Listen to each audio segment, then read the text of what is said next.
What is going on, everyone? Welcome once again to the stream.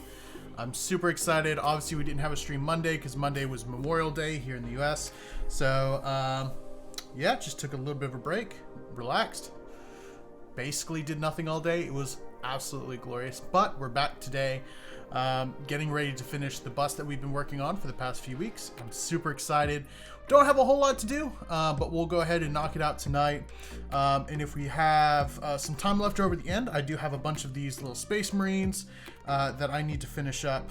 A few details on this particular squad, so we might do something like that as well. But without further ado, let's go ahead and bring up our overhead. So we've been working on this boy. We've got a few details that we need to do. First of all, the cross straps holding his shoulder pads on. We need to finish up some of the texturing on that. And then, of course, there is the little sword and scabbard bits on the back. I'm also going to apply a few washes here and there to add a little bit of depth, like where his shirt meets his neck and where the chain meets his skin, things like that. So, without further ado, let's go ahead and get some paint on our palette. We'll go ahead and start with the straps. I'm going to start off with Burnt Umber by Golden. This is more of a quote-unquote high art brand. It's a heavy body acrylic, but they do really well for miniature hobby application as well. So we'll start off with a little bit of that on our palette. This is going to be a little bit lighter than the stuff we've been using as far as lighter in color. So I'll start off a little bit of that, just doing a bit of an edge highlight on the edge of our leather here. And then we'll go into kind of the same sort of texturing that we did on the last one. And like with the last one, we're not really concerned with making this super nice and neat. We just want to make sure that we get a bit of a lighter texture going on the edges where the wear will be the heaviest. And then we'll come back and add texture later.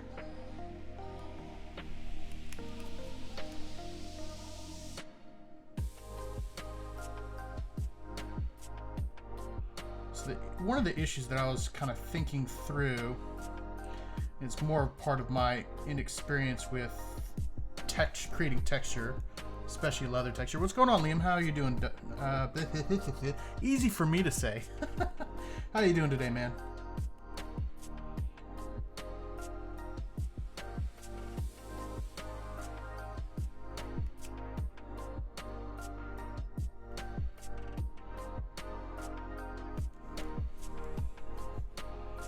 Nice. Do you know what campaign, or is that kind of under wraps?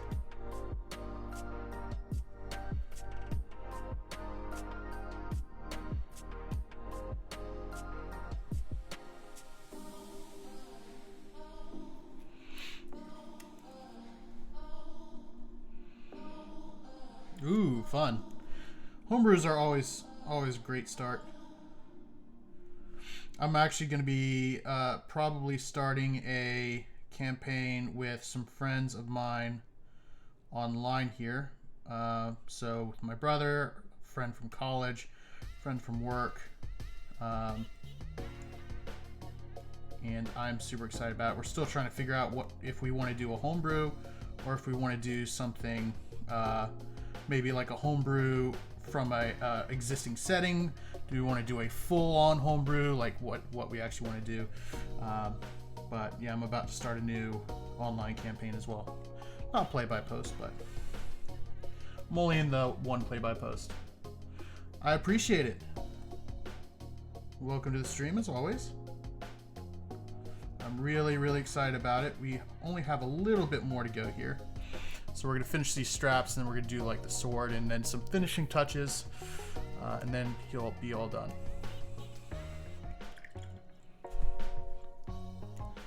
So I've kind of put down my first layer here. I'm going to add a little bit of polished bone by Reaper, and I'm going to use this to start lightening up my brown. And I'm also going to use a bit of yellow ochre to add bring out a little bit of yellow. If I can get it open, good grief. Ugh. There we go. It's new paint if you can't tell. So first thing we'll do is we'll pull out some of our brown. Add a bit of yellow ochre, and then a bit of that white, or not white, off-white. A little bit more brown. And we'll start doing what we did last time, which is cross-hatching. Just to give ourselves a little bit of texture on some of these flat bits here.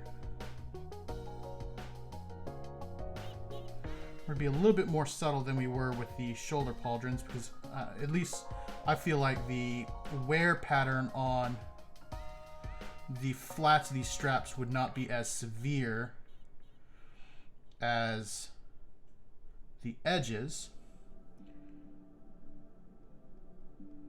So we're gonna keep it small, keep it light, and we're gonna mostly hit the edges and raised sections of this leather. That's really where most of our wear patterns are gonna be.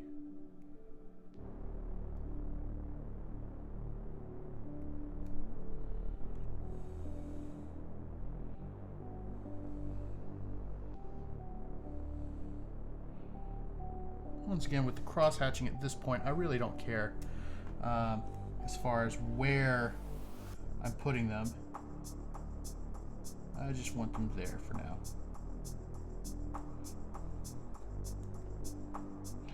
For this, you really, really want to use a brush with a nice sharp tip,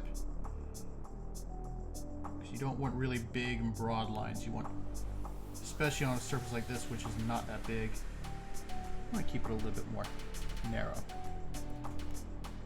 Once that's dry, we'll go ahead and start going the opposite direction. Just adding that little bit of texture to the center. Now, one thing I am going to do is I'm going to add a little bit more color around the hole that his buckle is pressed into, because obviously that would be stretched and moved around quite a bit.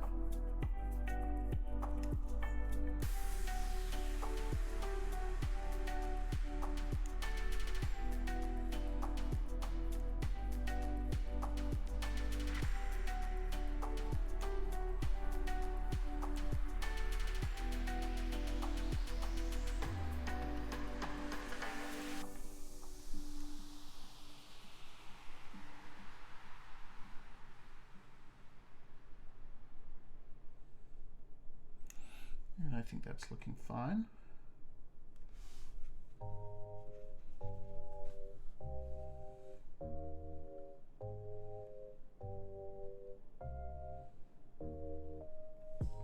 Not gonna lie, so I backed this thing on Kickstarter. It was a fundraiser for some folks who are like helping out refugees over in the Ukraine, like feeding them and things like that. And it came with something like 5,000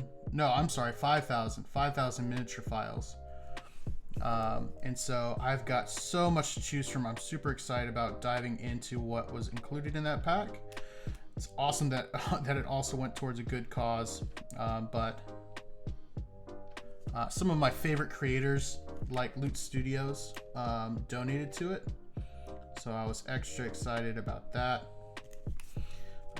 But it's got a bunch of cool stuff, so hopefully we'll get even more beautiful miniatures like this boy here on the stream here pretty soon. So like we did with the pauldrons, we're just adding a little bit of edge wear just by adding random dots and streaks across the side of it, just to give it a little bit of variance in its texture. Again, so kind of the thing that I'm trying to, I guess, convey, if I took this miniature and put it in complete grayscale, I still want it to look like the texture it would have as if I didn't, right? So I want it to look like leather and feel like leather and not just be colored like leather. And since this is the first time I'm doing it, I'm kind of like, well, we'll see how it turns out. All right, so now all my cross hatching is done, I'm going to go back and just add little dots and nicks here and there. Just at random points.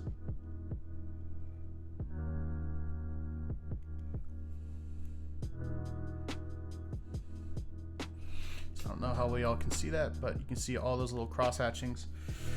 So we'll bring in a little bit more of that brown color, a little bit of the pale white color, just to start lightening it up a little bit, and then bring back some of that brown. And we'll just start adding little nicks and things along the edge of stuff. Again, we're not going to go into as much detail on this as we did with our shoulder pauldrons, because really I don't want the focus to be on the cross leather. I want it to look like leather, but I want all of the focus to be on the shoulders and the face, and I want attention to be drawn to that. Yeah, and this is my first time doing leather, and it is I think it's turning out a lot better than I thought it would be,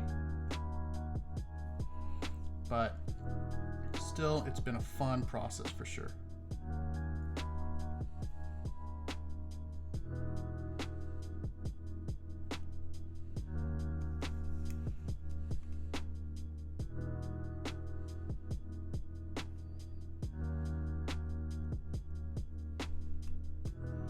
I watched many a YouTube video trying to figure out the best way to do like texture, and not sure if I'm doing it justice on these cross straps, but I think I did a decent job on the shoulder pads there.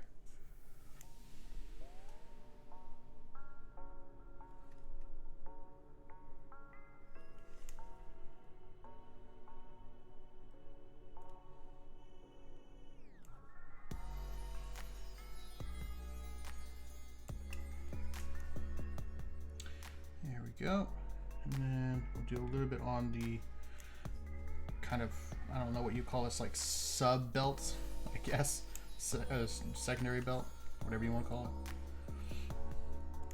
All right, let's bring in a little bit more of our umber, or our what color is this? Ochre, yellow ochre, jeez, and a little bit more of our off-white.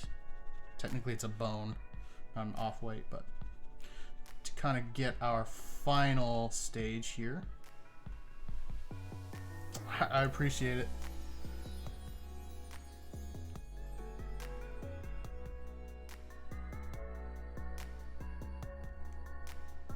So we'll just add more nicks here and there along the sides. And then we'll use this to do an edge highlight on kind of our belt loops here, because it would end up being quite a bit of wear, you think, on those parts.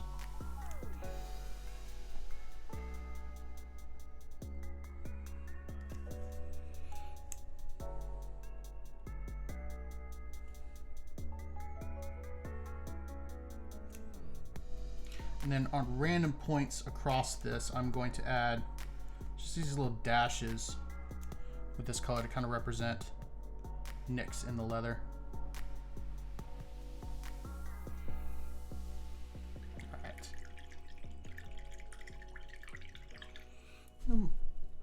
Kind of bring it back and do the same thing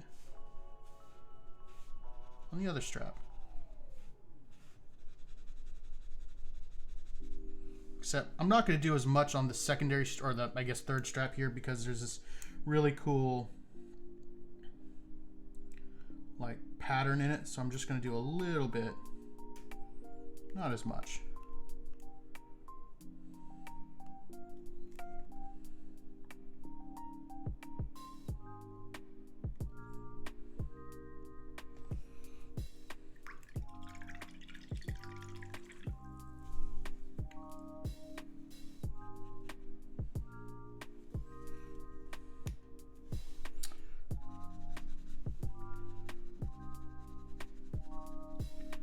If I keep a consistent palette too.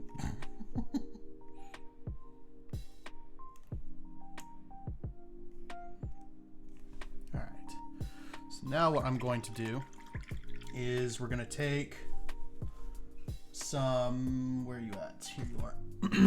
Some Ushabti bone, which is a nice yellow color.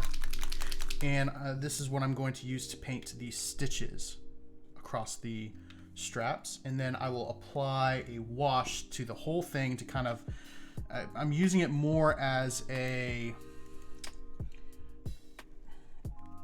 how would you put it? I guess more of a glaze, I guess you could call it. Because really all I'm trying to do is kind of help unify the colors by giving them all a similar shade across the entire surface. And then I'll come back with our brightest color and kind of redo some of some scratches for kind of represent newer scratches and scrapes along the surface.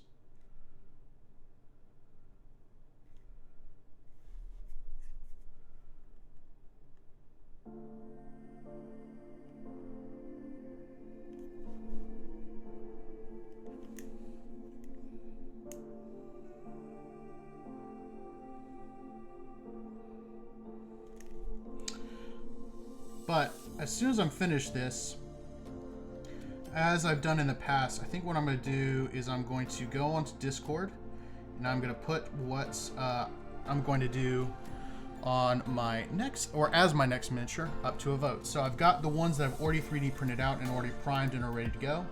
I'll also take screenshots of some of the 3D, some of the files that I have access to that I can 3D print.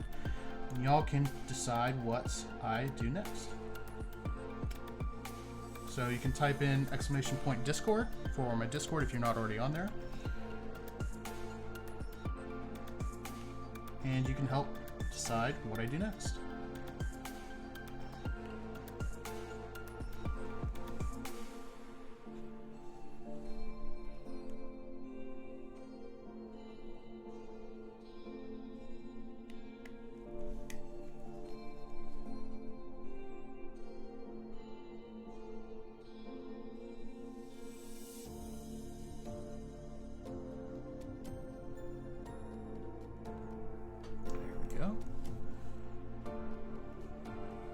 Yep, all of the miniatures that I do, I 3D print on my Elegoo Saturn. Well, I do. Like, I do some Warhammer miniatures, which I obviously don't 3D print. I buy these. But all of the, like, busts and stuff I do, I 3D print. What's going on, Calico? How are you doing today?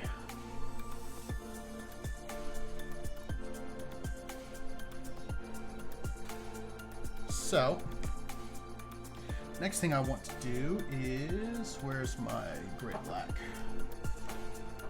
Oh, that's black. Gray black is what I want. I'm gonna do something similar on, there's these little rivets on his cross straps.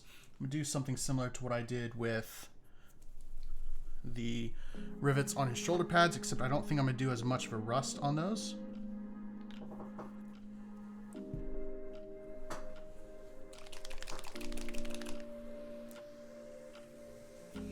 I might just keep those as a non-metallic silver.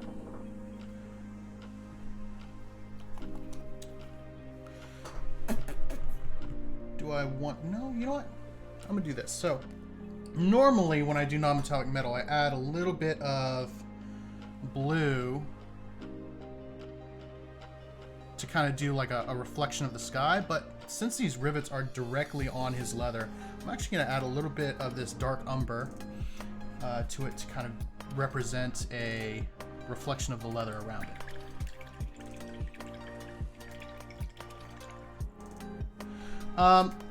So I originally got my 3D printer as a way of printing D&D miniatures because I had gotten into the hobby, the painting hobby pretty early on.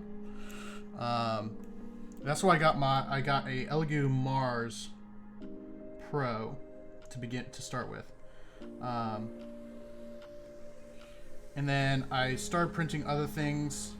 I got myself an FDM printer, and then I finally upgraded my resin printer to the one I have now, which is the Saturn, because I can print much larger miniatures. But yes, so to answer your question, yes, I bought my 3D printer to print miniatures. I didn't know that I was ever going to stream my painting. It was just a fun hobby. But I actually had people be like, "Hey," I was like, I've thought about streaming. I used to stream video games, and I was like, I don't really want to do that. A buddy of mine named Matt suggested that I start streaming my painting, and so I'm like, all right, well, sounds like fun. People seem to enjoy it, so.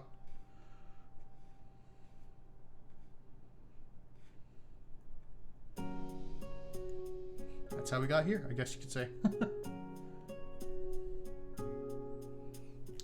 Alright, so with our non-metallic metal, just gonna add a little bit of bright gray here. Mix with that umber.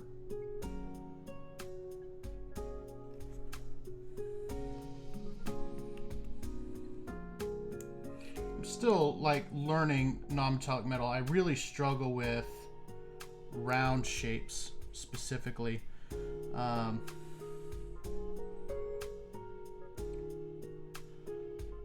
don't know why specifically round shapes. I'm pretty good with like on his necklace. I think I nailed that gold.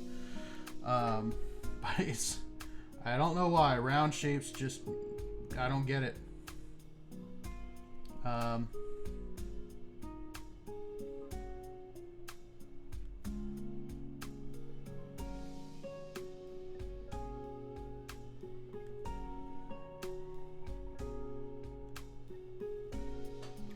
But I'll get there.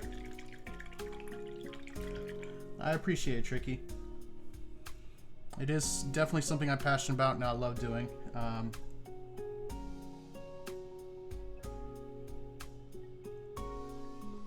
It's always something that, it's funny, I never thought I would love painting miniatures as much as I do. I never thought I'd love it as much as I do.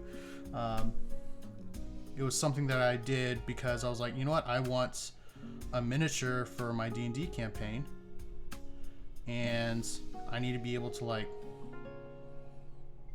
I don't want it to be just gray, so I guess I'll paint it.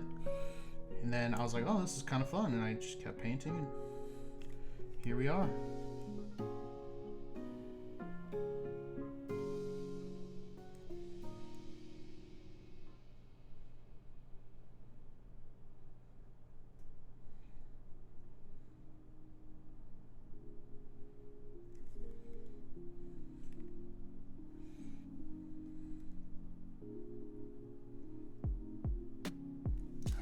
Now, I wonder if I still have it sitting out. You know what? Let me grab that. Actually, hold on.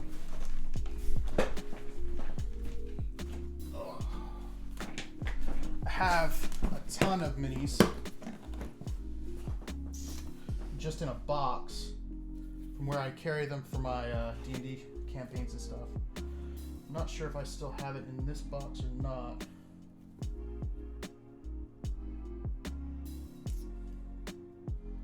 No, so it's probably sitting over there.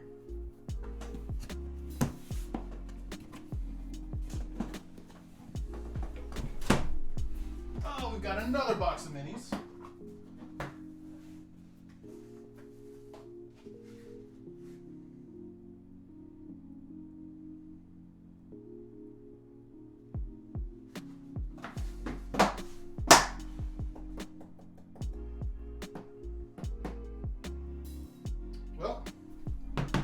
I'll have to find it. But yes, I still have my first miniature. I even still have, funnily enough, these paints right here. So the first miniature I painted was out of a kit, and it came with these little like half bottles of paint. I still have almost all of these. So, you know, that's kind of funny. But I still have like some of the paints I started with too. No, so some of them, some of the minis that I have are stuff that I painted because they're fun. I just enjoyed painting, and so I would just buy miniatures and paint them. Some of them are characters. When I started DMing, a lot of them were also like monsters and stuff that I used in DMing. Some of them are collectibles, some of them I 3D printed. So it's kind of a mix.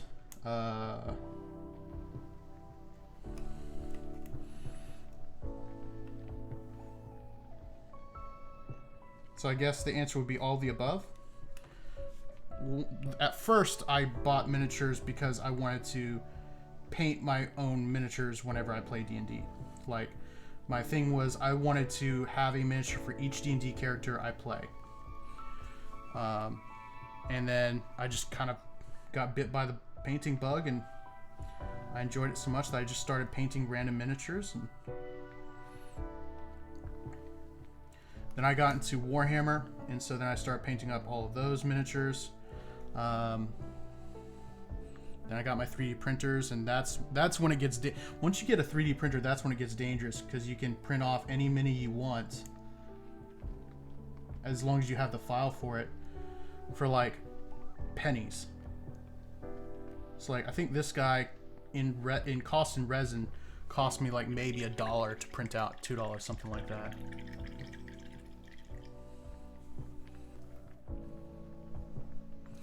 No, actually, so the way that it worked out is I had just started an online D&D campaign, and I had this character who was a Lightfoot Halfling rogue assassin subclass, and I wanted to have a miniature for him. And so I went to the store to look for miniatures just because I wanted to have him. I didn't expect to play with him or anything like that. It was just like one of these things where it's, hey, if you play D&D, you gotta have a miniature for it, right? So I bought a starter kit for like a painting starter kit. That also came with a miniature, and then I bought a couple goblins too, because I was like, well, I've already been DMing, so I know I'm going to need some miniatures for DMing. So I bought that kit. I just started painting. I'm like, hey, this is actually kind of fun.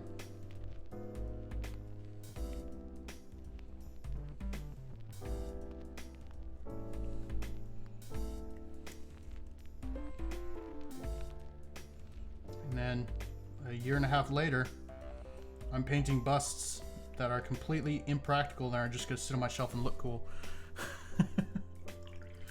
Just because I enjoy it so much. And I'm very ADHD. So part of I think part of what has drawn me and kept me with this hobby is the fact that it calms my mind down. Like, I find it very hard to stay concentrating for longer periods of time. For whatever reason, miniature painting calms me down to a point where I can actually concentrate on something. I think it's because it's, to an extent, once you get all of the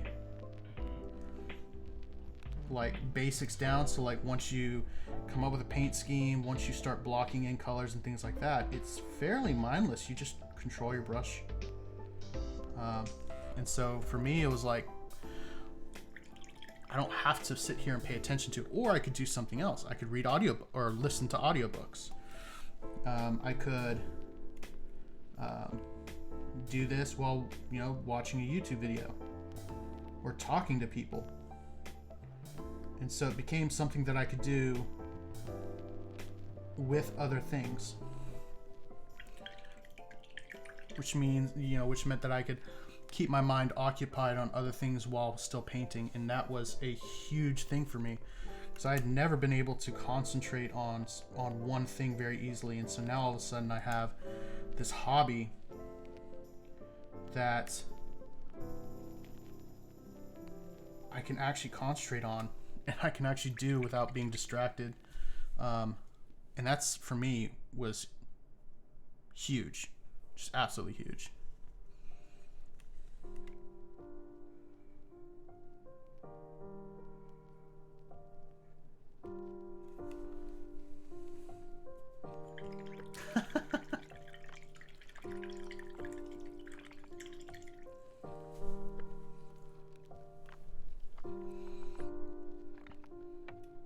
So I think that's decent on the non-metallic metal. So now let's dull it down with a wash.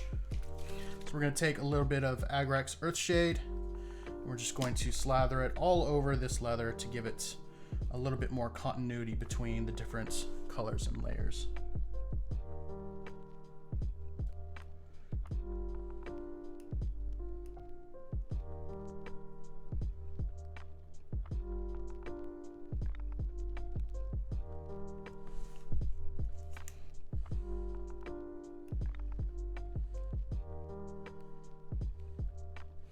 Trying to be a little bit more controlled how I apply this because I don't want any of this to get on his shirt.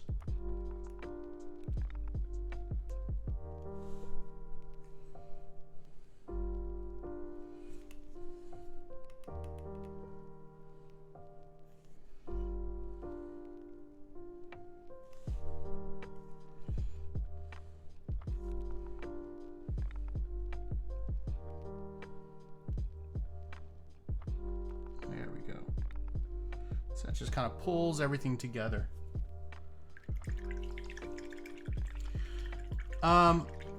Very much so, yes. So like something like this is radically different from the last thing I did, right? But, you know, like you said, I've got Space Marine, Space Marine, Space Marine, Space Marine, Space Marine, Space Marine, Space Marine, Space Marine, Space Marine, Space Marine, and this is one squad. So yes, I do find Warhammer painting significantly more difficult. Mostly, yes, because it is very, very repetitive. I do, even like the paint scheme is very, so there's not a whole lot of creativity involved as far as like the paint scheme goes. But it's very good practice. It is extremely good practice because I'm practicing techniques that I don't often use when painting something like this, like edge highlighting or recess shading and things like that. So it's good practice, but yeah, I do find it very frustrating sometimes and difficult to self-motivate myself into doing. Like I played with this particular squad, I've played so many games with these just with the blue base coat on and nothing else. No edge highlighting, no recess shading, no gold metallics or anything for like 2 months before I finally, like I just started painting these, I think like actual details like yesterday. So yes, I do find it very difficult sometimes.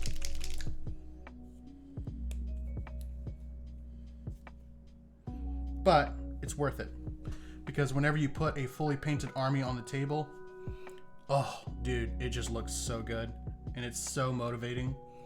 So I'm gonna switch to a larger brush here and we're gonna go ahead and start working on the sword hilt. So the first thing I'm gonna do is the wrap because I'm imagining that this wrap is like a black leather. So we're gonna do the same kind of texturing except we're gonna use black instead of brown, which is gonna make this a little bit more challenging, but we'll see how it turns out.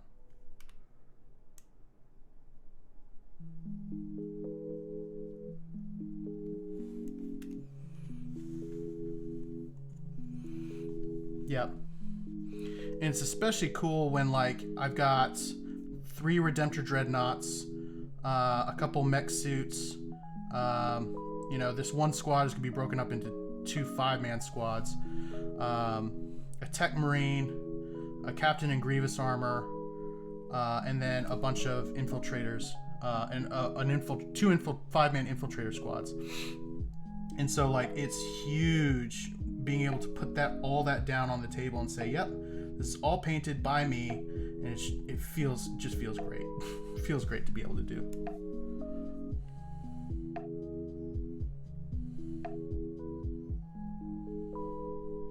Now, I don't know about you, but I do not base my miniatures. I don't really see the point. I actually prefer black bases over like, you know, bases with like texture paint and grass and stuff on it. I think it looks cool, but like I'm gonna be taking my army in and out of boxes all day or like all the time, and I feel like that stuff would just, and I've seen it too, where that stuff just falls off after a while. I'd just rather not deal with it unless it's a display miniature.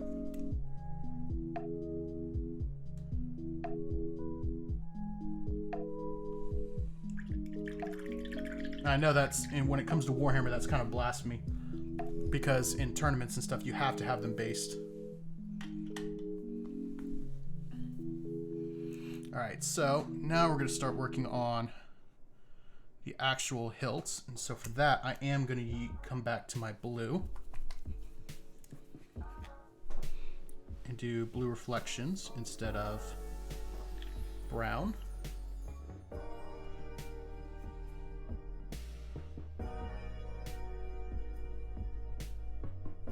So I'm just going to add a little bit of blue just to give this gray some color to match what it would be reflecting. Maybe reflecting, I don't know.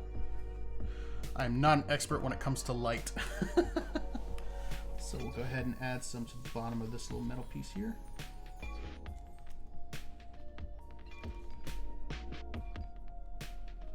Now the key that I found, at least, to, and from what I've been told, so I guess this is the key, to non-metallic metal is contrast.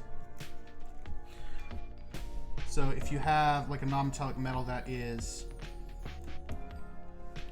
like really gradual, like you would do when painting volumes on like cloth or skin, it doesn't look as metal. It doesn't look like metal. But if you go from like really, really dark to really, really bright fairly quickly, then it does look like metal. And that's kind of what I've been trying to do with this guy here. I think it's worked out pretty good so far.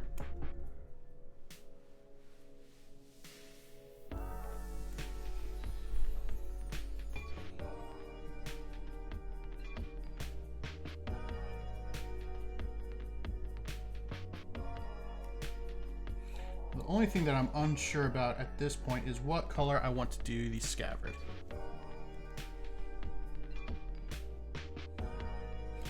Yeah, it looks super cool, and that's the thing. Like when people base miniatures and it's well done and super unique, it looks so amazing.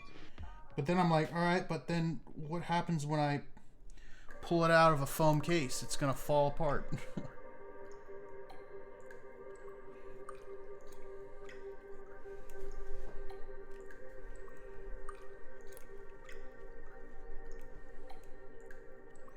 So. But unfortunately, like my local Games Workshop store does a lot of like giveaways and stuff like that, and I guess it's just Games Workshop in general. Like there was one where if you did like this like hobby bingo almost, where you would get like a square for like painting or assembling a model or doing a character or a vehicle or something like that, and if you completed those like 5 in a row, you got a patch. Well, I painted up a bunch of stuff for it, and they wouldn't accept it because it wasn't, evidently it's required to be what they consider battle ready, which means it has to be standing in texture paint. I'm like, seriously? That's like, number one, the easiest step that anyone can take for a miniature, so it's not even like difficult for it to just be standing in texture paint. So why even put that as a requirement? Like, it just doesn't make sense to me. And I've looked at some rules for some tournaments, and tournaments require stuff like that too. So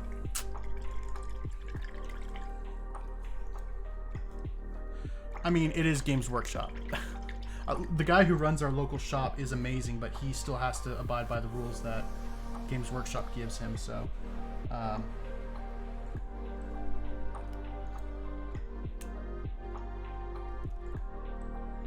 like the guy who runs the store actually taught me how to play Warhammer, so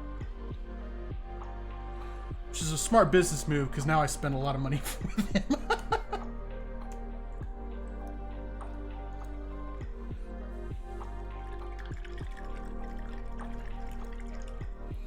Alright, so while that dries, I'm trying to figure out what I want to do with the scabbard, because it looks, because there's stitching on it, so it looks like it's like this top here is leather. But I want it to kind of stand out from the leather that I've already done. So we'll come back to that. We'll start adding some shading here to try to set apart his net. So we'll start off with Reikland Flesh, which is a skin tone. Well, not a skin tone, like a skin wash. I don't know what you call it. But we're just going to start off that, see how it looks.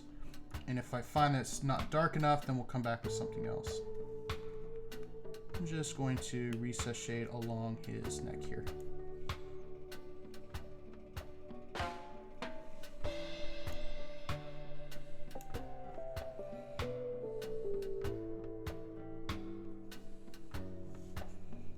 Yeah.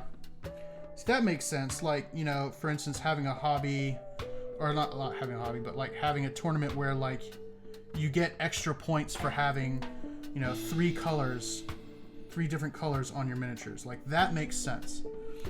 But if you're required to have it painted, that's a little bit different. If you can get extra points in a tournament against your opponent for having done the work, okay, great. Yep, we're aligned on that. I completely agree. That makes sense. But if you're required to be based, that's like, okay, dude. If I'm playing a tournament, I want my my miniatures to be as robust and durable as possible, not with a bunch of sand glued to a base, you know what I mean?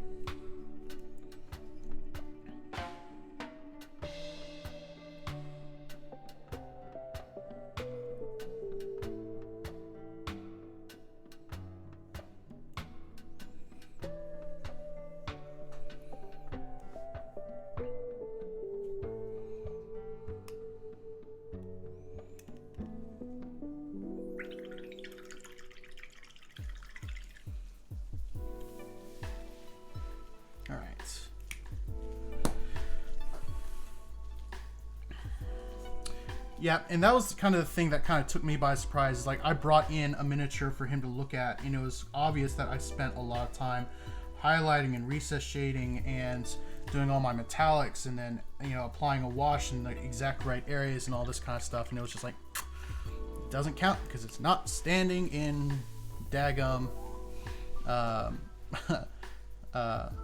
texture paint. It's like, really? That's disappointing.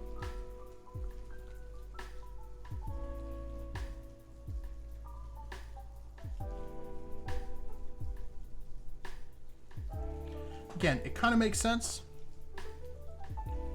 but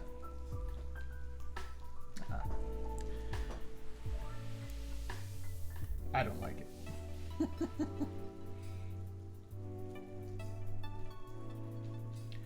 Now, this is a bit of a more of a complex shape compared to what I've been doing as far as the non-metallic metal goes. So we'll try our best here and see what we can get done.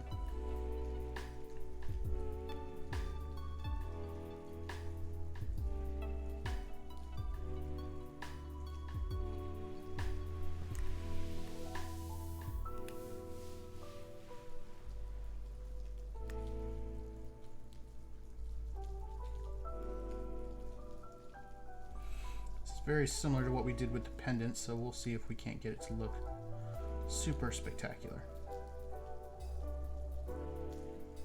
So there are some weird shapes on here that I'm not really sure what they are.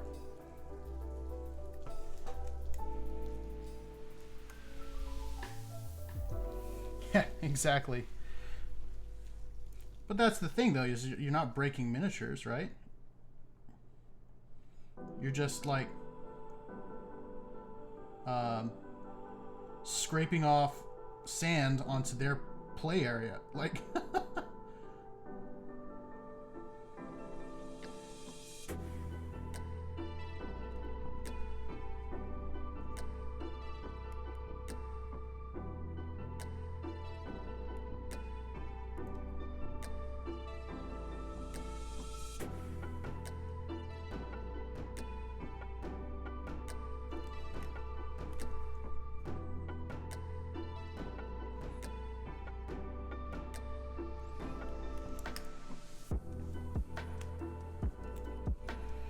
but as much as I complain, and everybody complains about Games Workshop, the game Warhammer is tons of fun. It is genuinely, I consider it a privilege to be able to play it with some awesome people in the hobby. I've been really lucky in my local Warhammer group. There haven't been a ton of like toxic people in my area, so I'm very thankful for that. But at the same time, I'm like, come on, dude.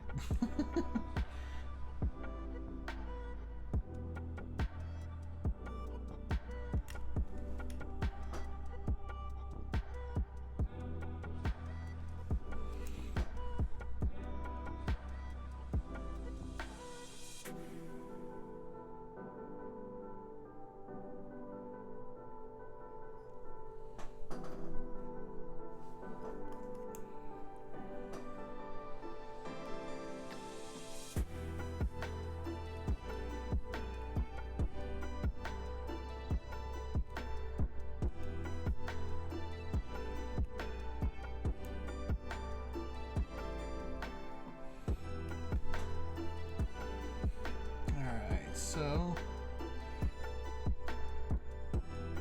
this is going to be interesting too on this hill, trying to get to the front side of it, because it's kind of in an awkward position, which means this could be a fun little challenge, because I think those are the same shapes. I really like the way it looks as far as like the shapes go. I'll go ahead and add another kind of highlight here just to accentuate that pattern. Wouldn't necessarily be where the light hits, but I think it looks cool.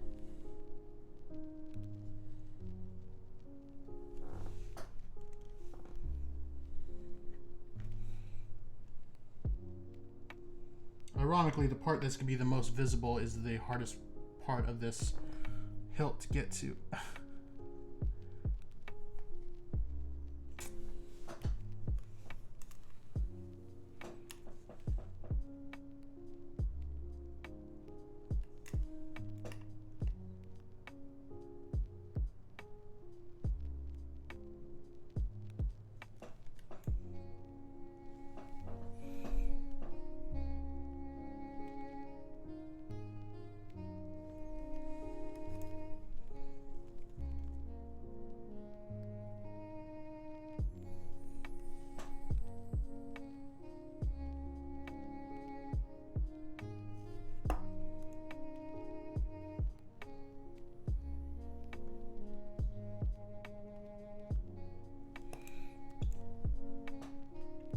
Sorry if y'all can't see this or if my big head is in the way. I'm having a really hard time trying to kind of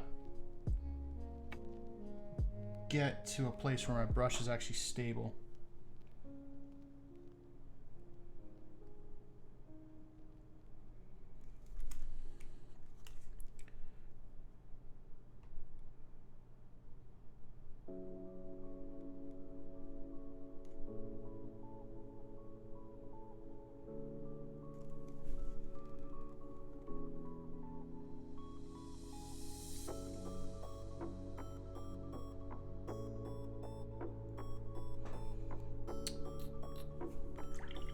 Let's go and do some corrections here. I have seen Obi-Wan, yes. I thought it was really, really good. I know there were a lot of people in the Star Wars fandom who said they didn't like it or that it was a little slow. I'm like, yeah, it's the first episode. It's going to be slow. But I thoroughly enjoyed it.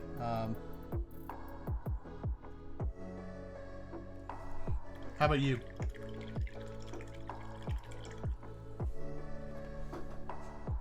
I'm assuming if you ask that you've seen it.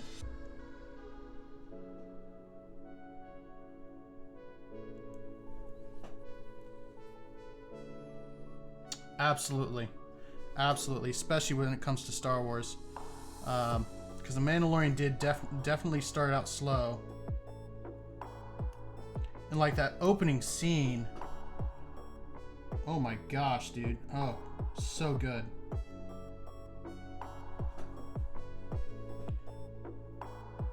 Like, I always love seeing different angles of Order 66.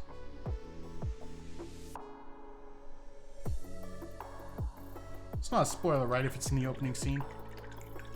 I hope not. Otherwise, I just totally spoiled it. Did it? I haven't seen. I thought they got released on Friday. So if there's been a new one out today, then I haven't seen today's either.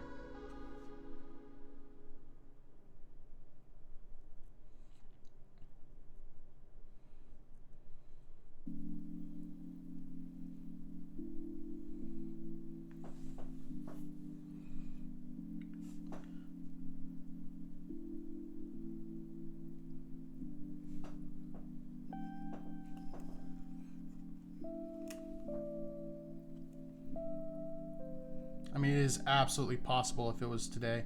And if it was, I might be staying up a little bit later than I would normally tonight.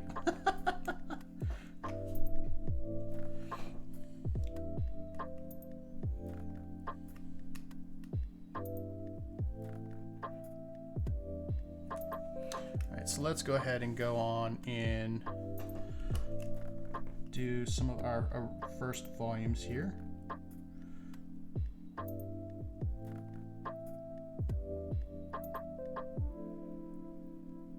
So I'm going to do kind of these little striations across the top here to kind of give this idea that this piece is curved. So the more towards the apex of the curve it goes, the wider it gets. And I'm doing it in these lines to kind of give it the idea that this metal has a grain from where it was ground.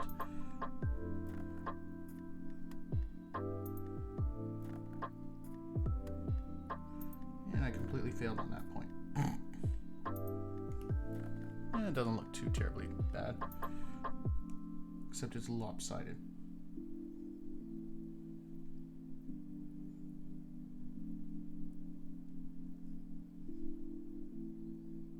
Here we go.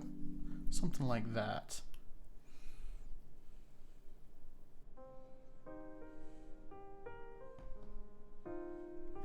And then let's try the same thing on the other side. Ah, come back here.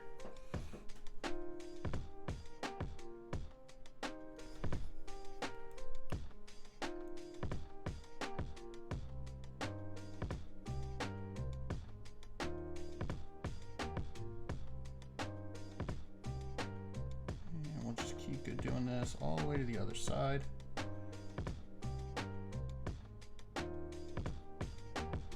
And then we'll kind of add the hourglass shape on after the fact here.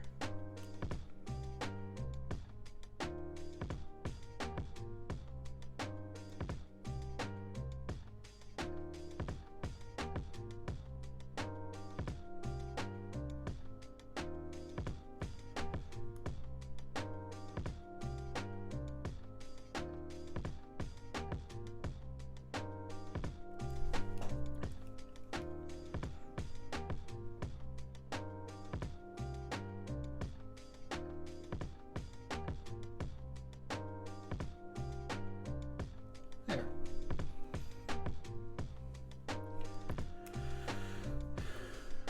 No, it's not. I've seen all of the Book of Boba Fett, and I did not enjoy it.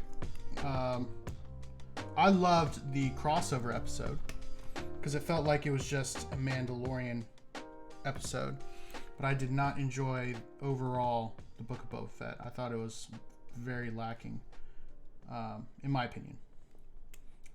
I thought there was a lot of potential that was unrealized. Could have been so much better. I think part of it was just the expectations were really, really high with the Book of Boba Fett. I'm sorry, with because of the Mandalorian, the expectations for the Book of Boba Fett were much higher than they should have been for the first episode, for like the first season.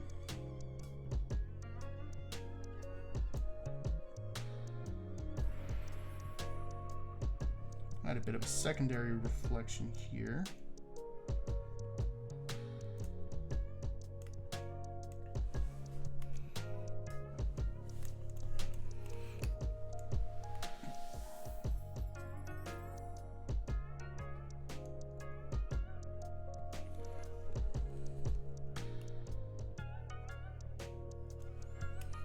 Like, I mean, in there, it definitely had its moments, right?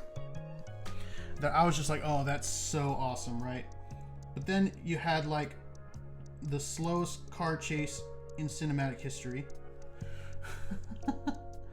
which was just pretty bad. I think every scene where you had those like enhanced people, like the cyborg, I don't know what you call them. Pretty much every scene I saw them on, I didn't like, because I felt like we were supposed to really like those characters, or they counted on us really liking the characters a little too much.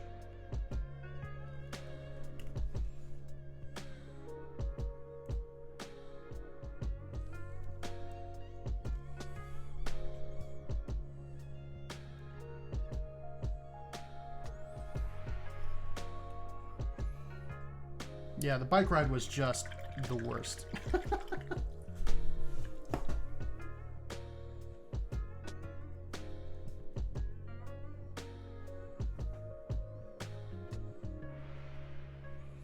Alright, so I'm going to take some thicker white.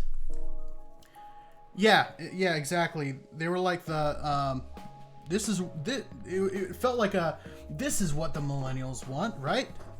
This is, you know, they don't have jobs. They'll relate. It's like, what are you talking about?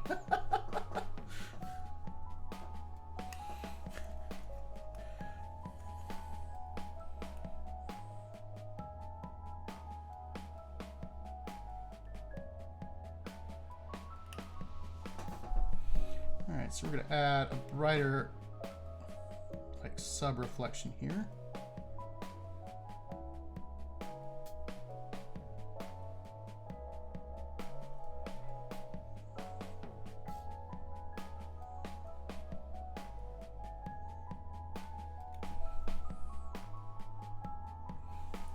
So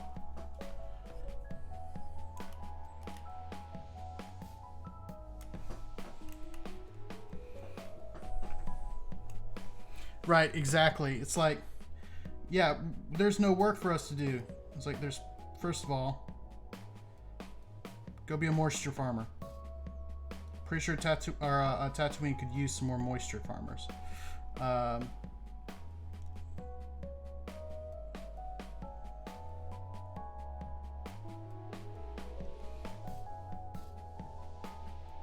Yeah, I just felt like they were trying to make them relatable, but in fact what they did is made a parody of what people think millennials and zennials are like. So instead of making them relatable, they made them hateable.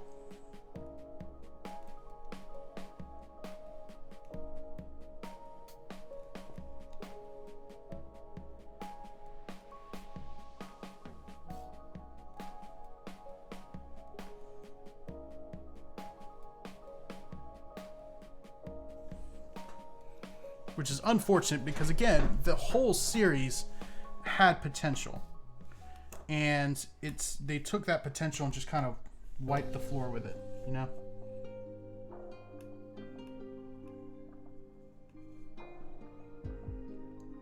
Was that meant to bother someone, Calico? I should ask, was that meant to bother somebody specific?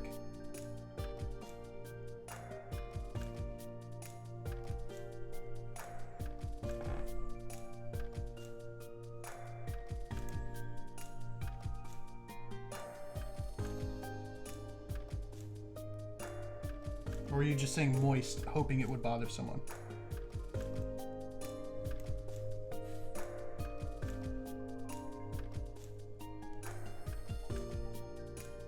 Or were you like, oh, Star Wars, moist?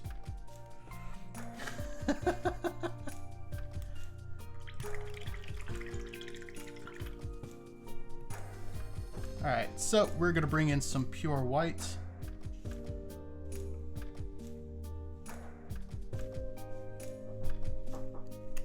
And we're going to add the last little reflection on the top here.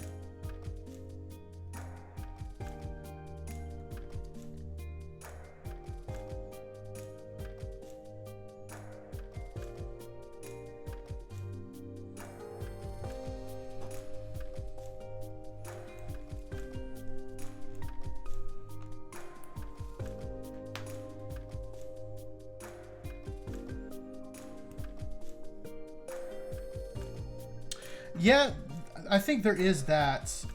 Like, I definitely enjoyed the Mandalorian aspects of it a little bit more. I guess my issue with the Book of Boba Fett is that it just didn't... It didn't feel like Boba Fett. It felt like them trying to make Boba Fett something that he never has been, and so because of that, it didn't really sit well with a lot of fans. If we talk about it as just world building for the next season of The Mandalorian, okay, cool. I'm down for that, if that's all it was. I don't expect, with all the backlash that we can... I don't think we'll be looking for a Book of Boba Fett Season 2 anytime soon, at least.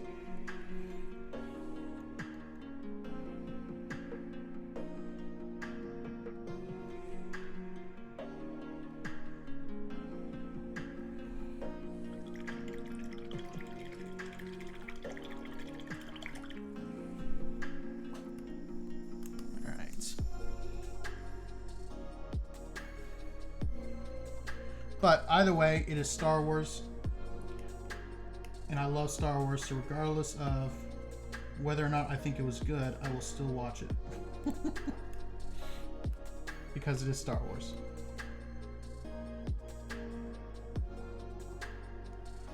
I have invested way too much time in the universe of Star Wars to just throw away any kind of new lore.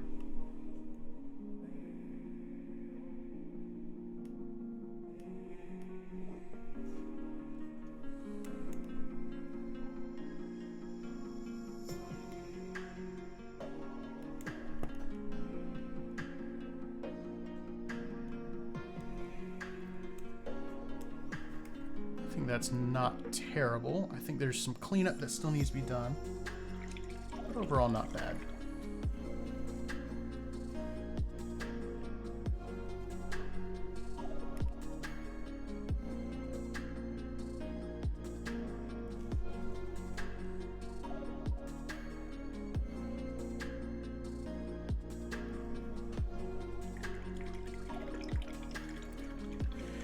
I think, pretty sure Star Wars jumped off the bridge with the prequels.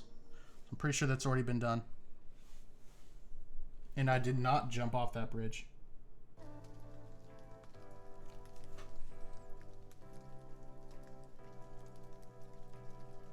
I'm sorry, not the prequels, the sequels.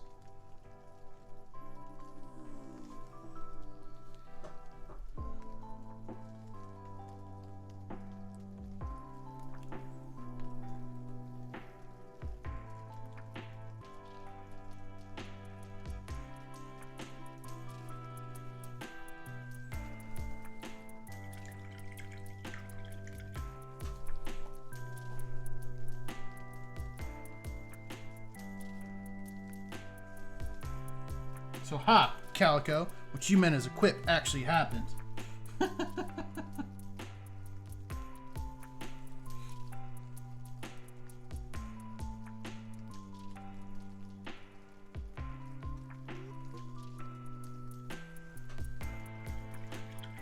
Alright. So I think that looks decent. It's not my greatest non-metallic metal. Going to try one thing here. I'm just going to add a little bit of a darker glaze here, just to give a little bit more contrast.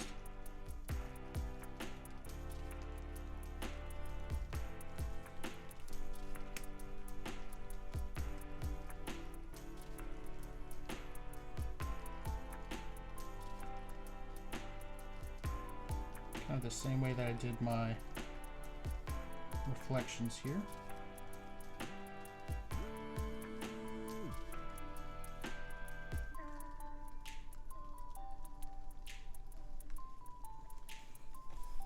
Because, again, with miniature painting, contrast is everything. Maybe not as much to the scale that I'm working with here, but especially if we're talking like tabletop scale, like 28, 32, 35 millimeter, whatever. Contrast is so key because that contrast helps people be able to actually see what you're doing when they're standing 4 or 5 feet away from it.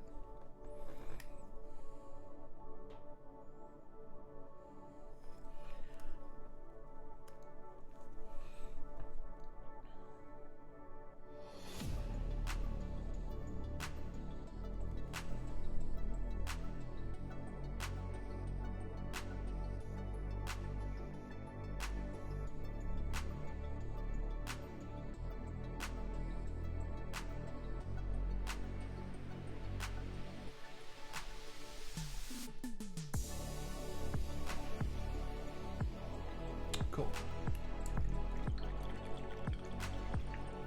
Which Jedi alien?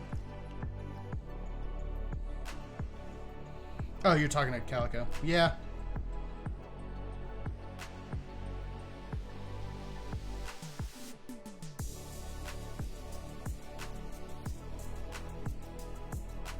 Depends on which Jedi, I think, because some of the Jedi were absolutely boring. The Jedi as a concept are exceptionally boring.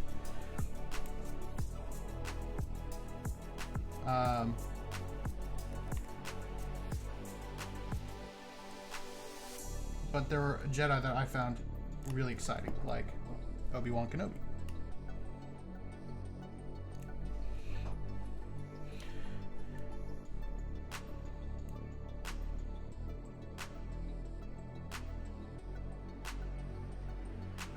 Especially now with Book of Boba Fett, he's kind of brought in a new kind of aspect to Obi-Wan that we haven't seen before, and that is the reaction to what happens when your apprentice is presumed dead and you killed him.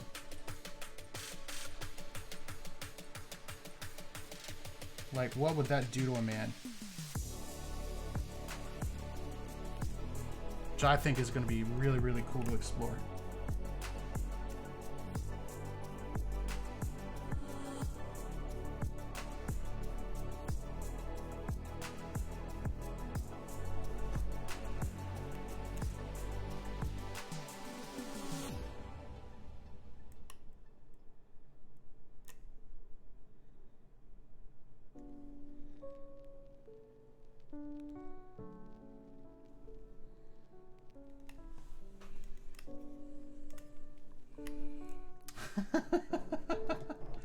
Calico's like, I'm bored.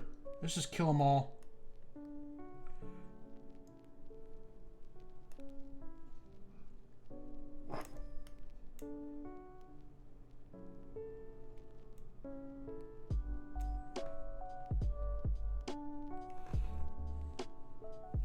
Do you know what I'd like to know?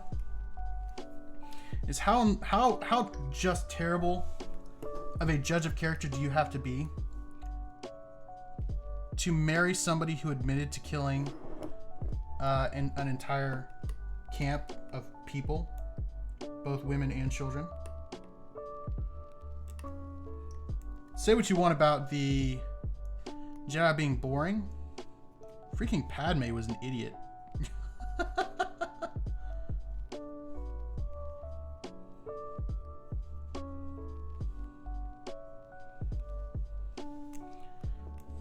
Like, she straight up married a guy who admitted to killing a bunch of women and children for no other reason other than he quote-unquote hated them.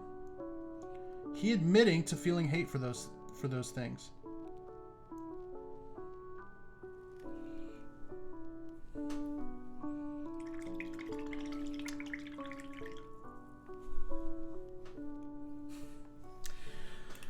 I guess love is blind. If love can be blind to murder, then I think there's a strong line between love and stupidity.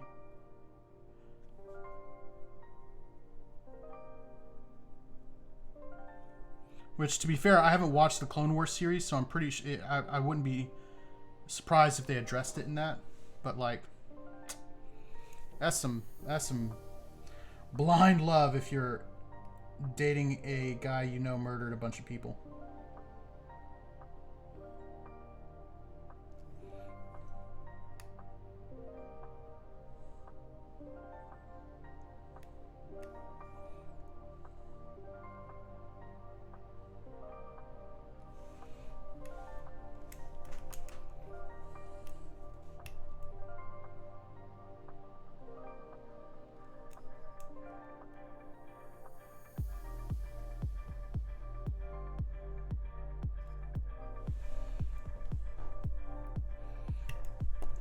Right, so I'm not necessarily saying I don't understand his motivations. I understand his motivations. I'm just saying that Padme, after he comes back and says, yeah, I killed them all, and the women and the children too, because I hate them. It's like, all right, Padme, you got a decision here. And she made the wrong decision.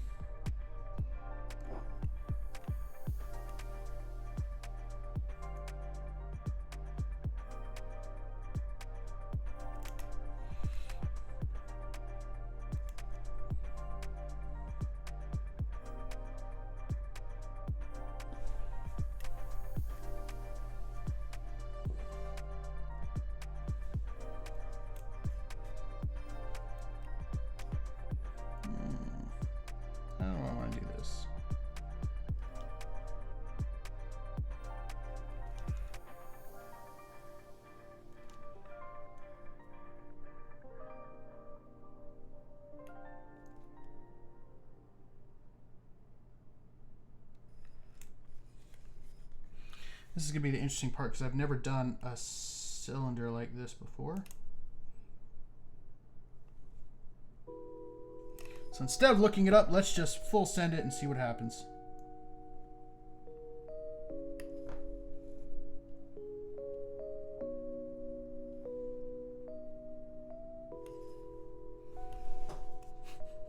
Because that's how you learn, right?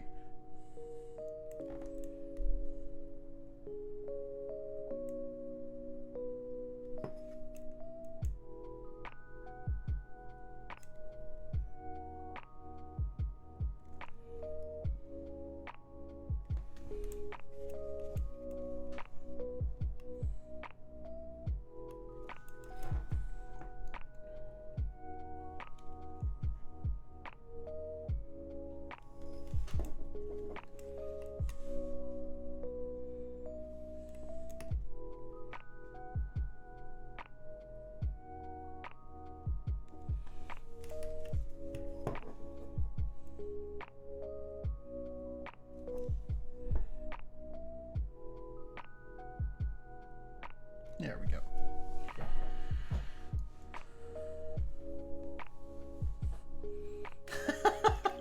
Exactly.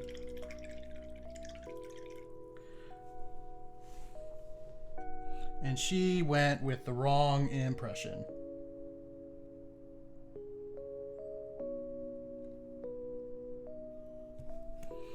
All right, so let's pull our pure white here. Actually, this is technically a little bit of blue in it, but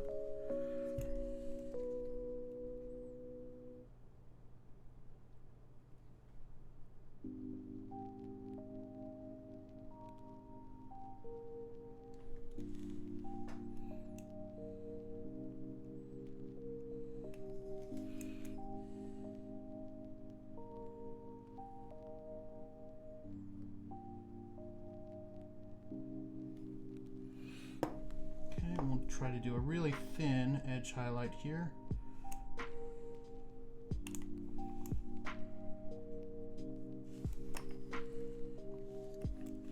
Both here and here. The inside of this little round bit here, like so. And then on the top of this little decorative bit.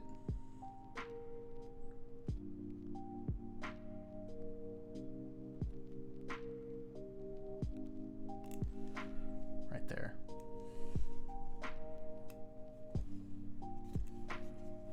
And we'll do the same on the other side.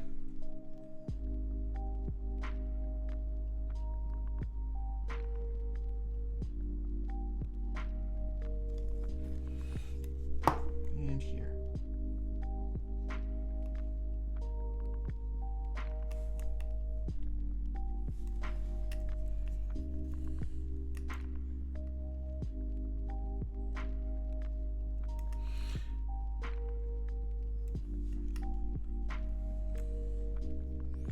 Now here's the hard part, is we are going to do edge highlight here, but the angle is so incredibly obtuse that it's not really going to be able to do an edge highlight like I normally do with the side of my brush, so I'm just going to have to be really, really careful.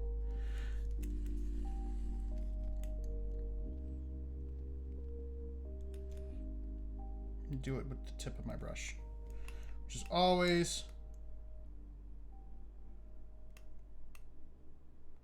without fail where my hand starts shaking. So ironically, in this case, I'm sorry if y'all can't see this. Well, you kind of can. Ironically, my hand didn't start shaking. So first. All right. Now we'll do a couple of really, really bright, intense highlights with my brightest white that I own, which has gone missing. Probably because I just can't see it. Where did I put it? There it is. Which is Titanium White by Pro Acryl.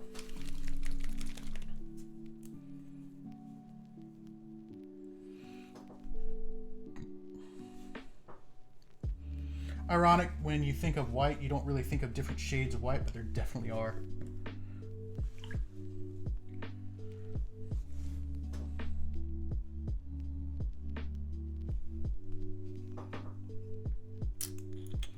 All right, So we'll just add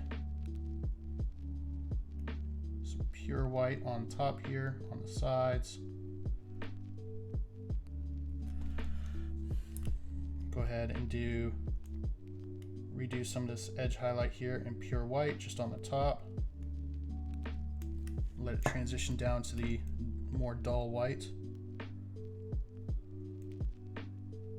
as it goes down. Same on the edge highlights on the side here.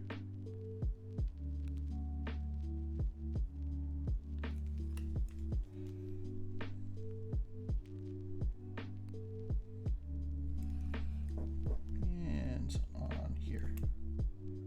Do each of the four corners.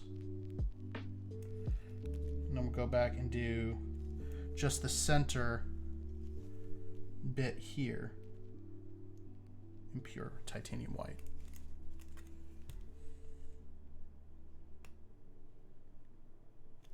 There we go. I think that looks really nice. What do y'all think? I think that looks better than the hilt. The pommel definitely looks better than the hilt, I think.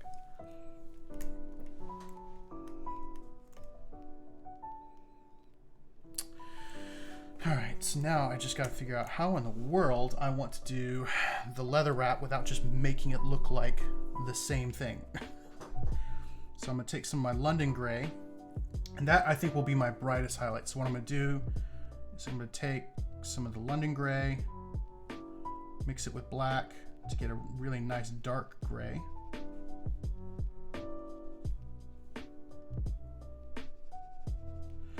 Or, instead of being dumb, I could always just go to a darker gray first. Hey Mom, how's it going?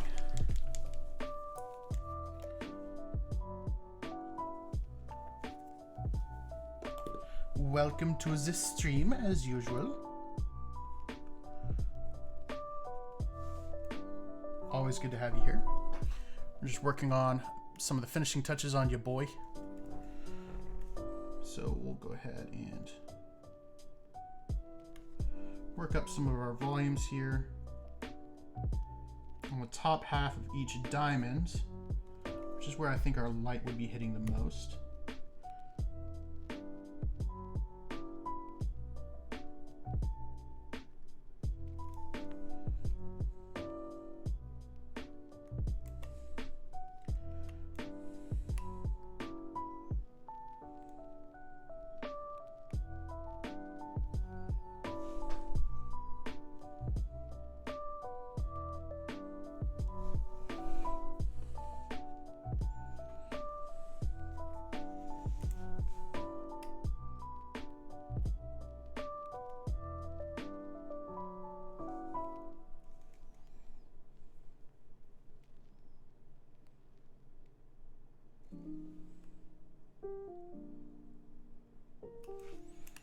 There we go.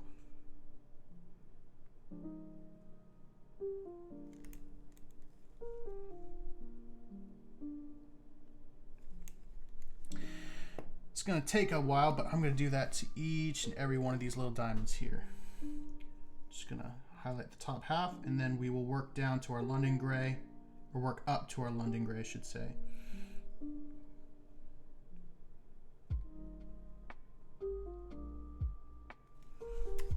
Just to give ourselves a little bit of a nice highlight on this.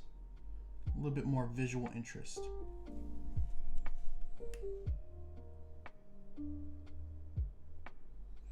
Leaving all of these little lines in between each piece of leather nice and dark and black so that we have a good depth of feel to it. We're not going to lose that. All right. And on the other side.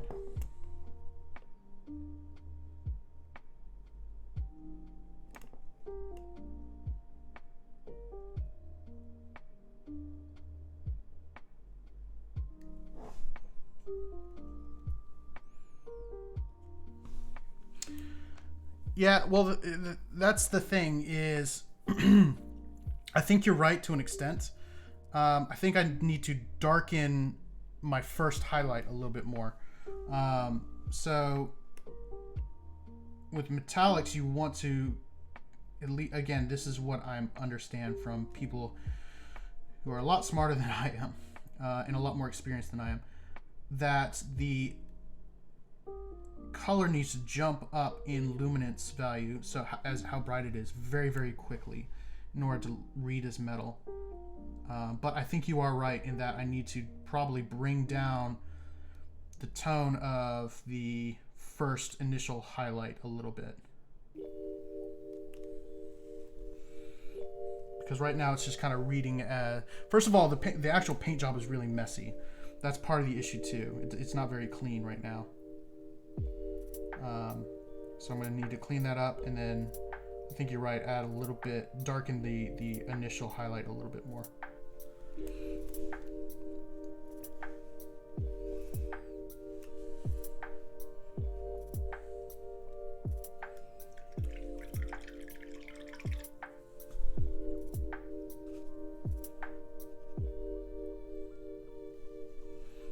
Okay.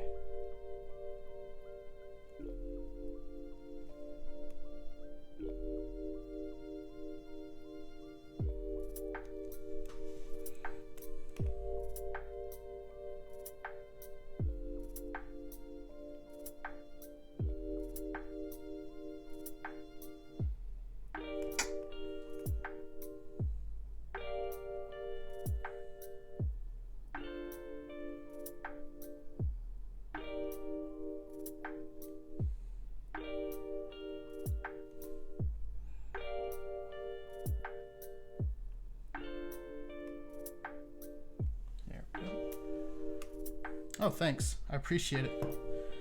Yeah, that was a new technique for me on that one. I think it turned out really nice.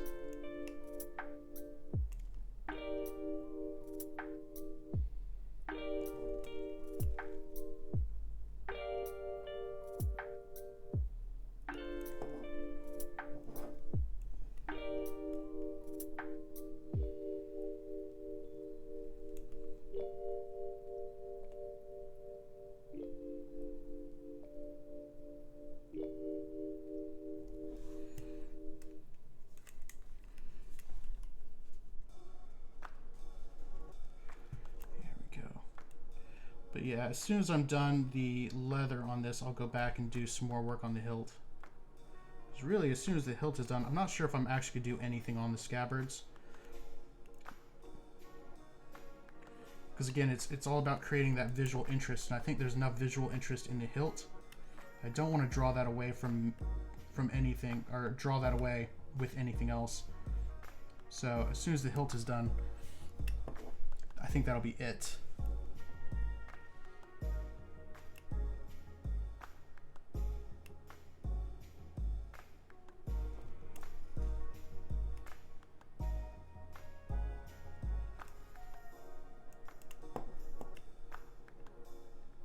Well, we'll see, as always.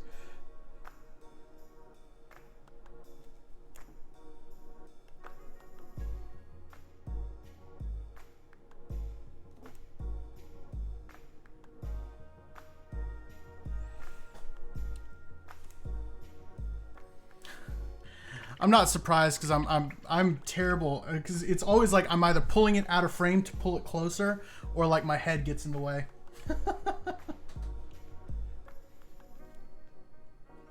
But I'll try a little bit harder to keep my head out of the way. It is quite massive, so that might not be possible.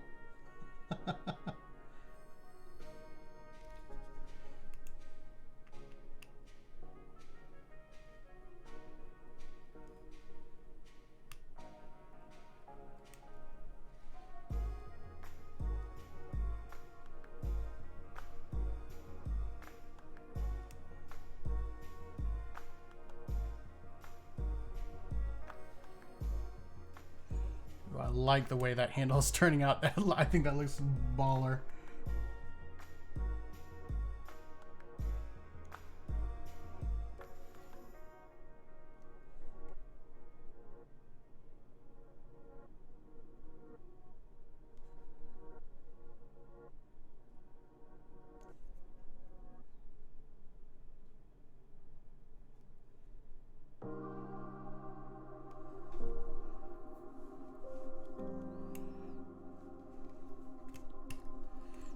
That is true. I do have my dad's head. It's quite upsetting. He made sure to give me 2 things when I was born. And I don't appreciate either. His sweet tooth and his big head.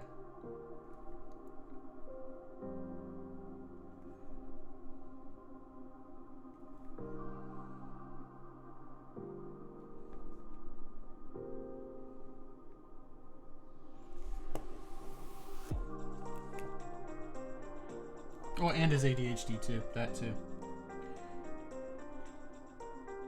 Thanks, Dad.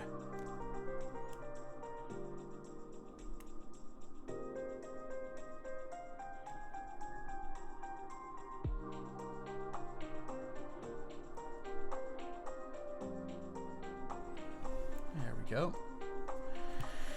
All right, so let's go ahead and start working a little bit more on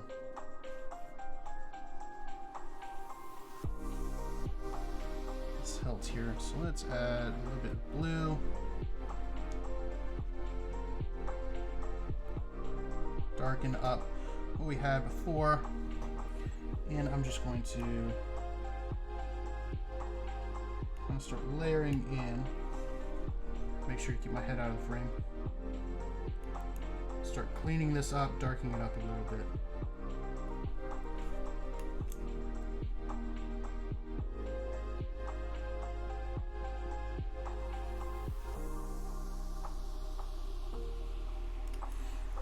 And it's not dark enough, so let's add a little bit of black here.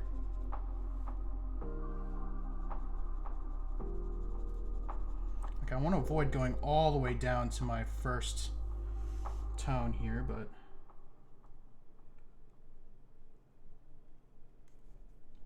I do want to darken it quite a bit.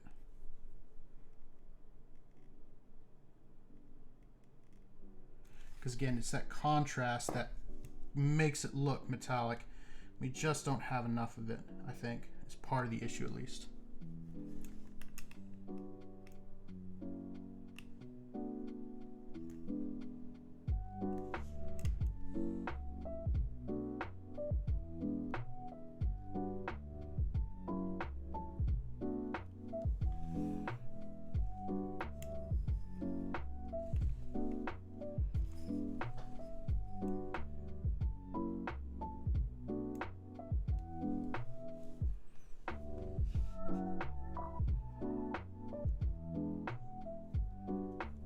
Yep, true.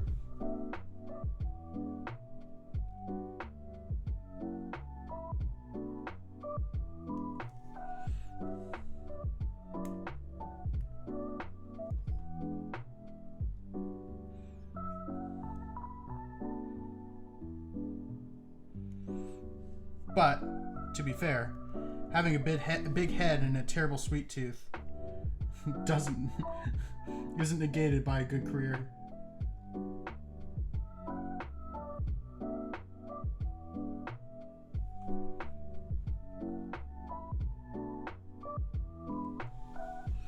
I think that looks a lot better. Just darkening that a little bit. And let's push our darkest tone here out a little bit more.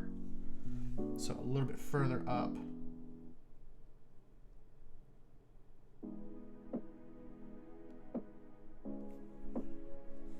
That is not dark enough.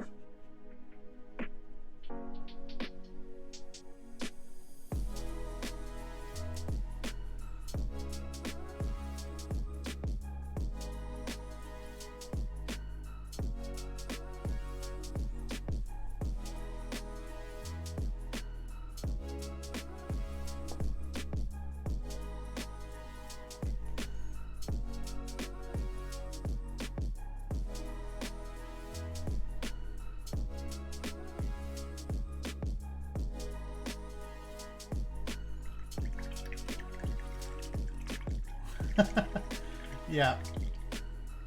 So my dad's been a firefighter for a couple decades. And is now like the head chief of the county that my parents live in and where I was raised.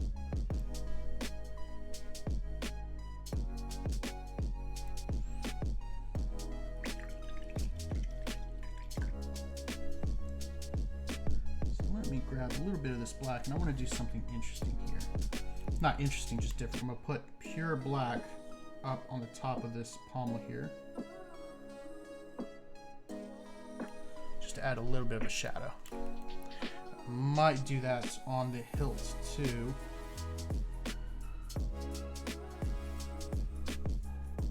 Like right underneath some of these curves, just to, again, add a little bit more contrast here.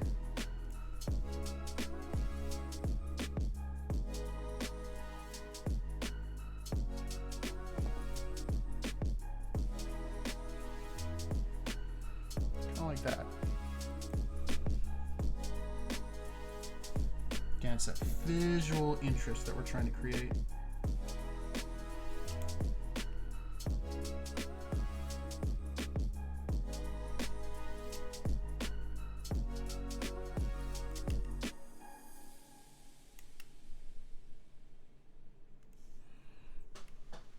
Like so.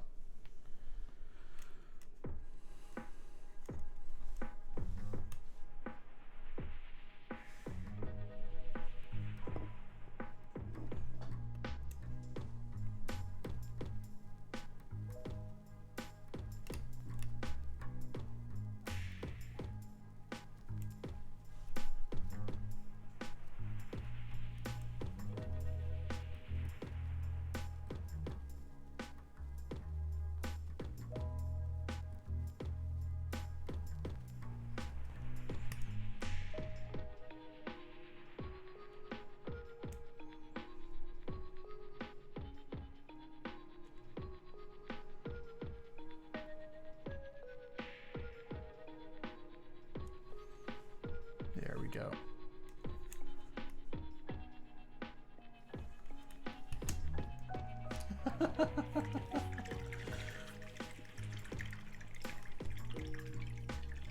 All right, so just gonna do a quick one over of some things that I could do just to make it look a little bit better. I'll take some of this Reikland Flesh Shade, and I'm gonna apply a little bit in his lip line.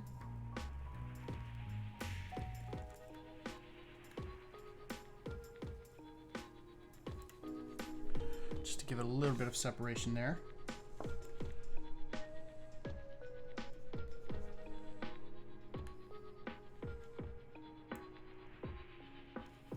Do the same thing on the edges of his beard.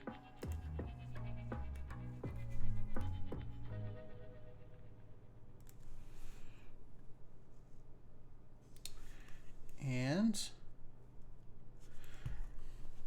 time for the finishing touches. So finishing touches, as always, are going to be taking pure black and blacking out the stand. Need quite a bit of paint for that. I'm going to use basically a bum brush that I don't care about because this is going to be quite abusive as far as speed and fervor, I guess you could say, in which I apply this.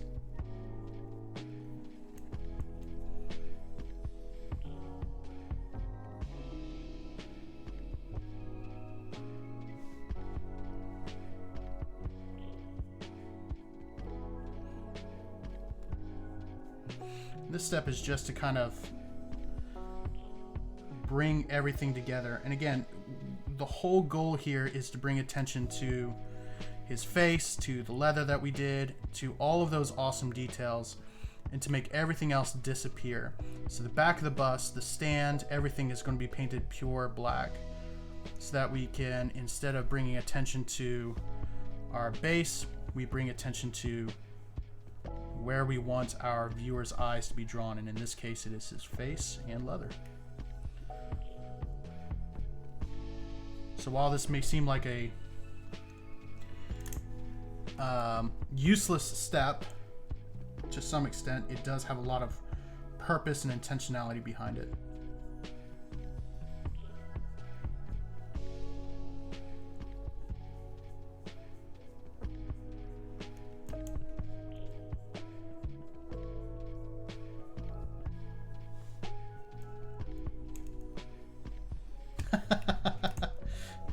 Yes, my bust is not standing in any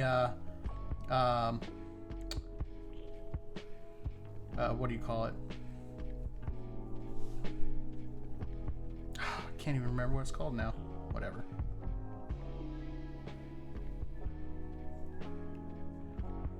Texture paint, that's what it's called. Texture paint.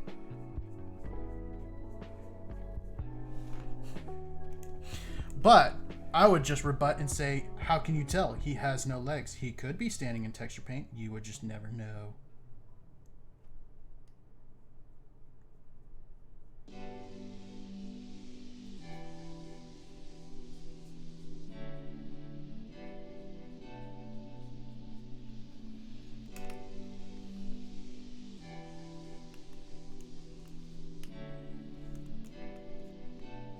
I'm getting old.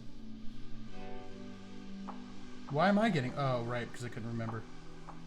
What are you talking about? It's like, oh yeah, that whole thing where I just completely gapped the word texture.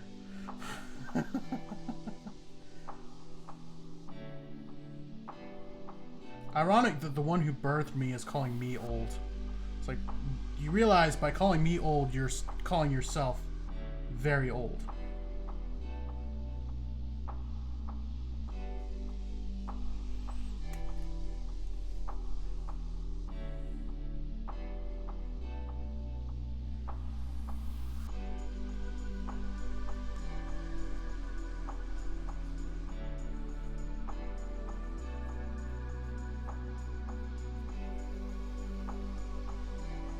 He has imaginary legs.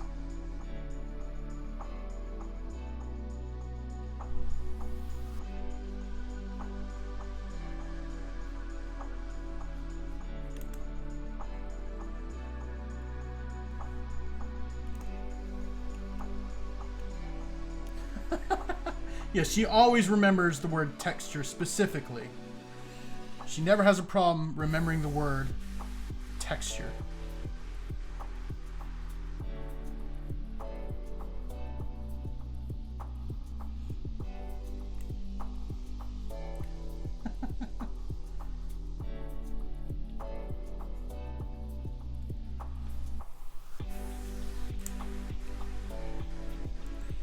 Adding a second coat here just to make sure everything is nice and smooth and covered. Because while we don't want anybody's eyes being drawn here, we still want our end product to be a nice smooth coat of paint. So, as with all my miniatures, it's going to be 2 thin coats.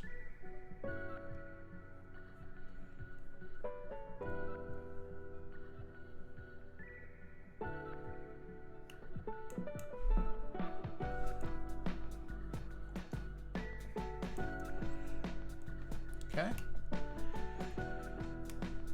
ahead and remove him because there is a little bit of on the corners here that I'll, great. I'm gonna set him down.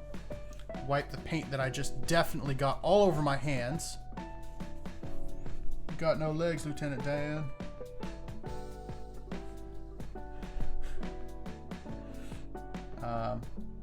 So definitely got paint all over my hands. So we'll set him aside to dry. Probably, if I could get my hands on it, that's the problem, is getting your hands on it. But I probably would use Vantablack. Alright, so while it dries, mostly because I need to do this, it's not fun, but I need to do some painting on my Space Marines. So while that dries and gets ready for me to be, hey look everyone, it's done, I'm going to start painting on some of these weapons.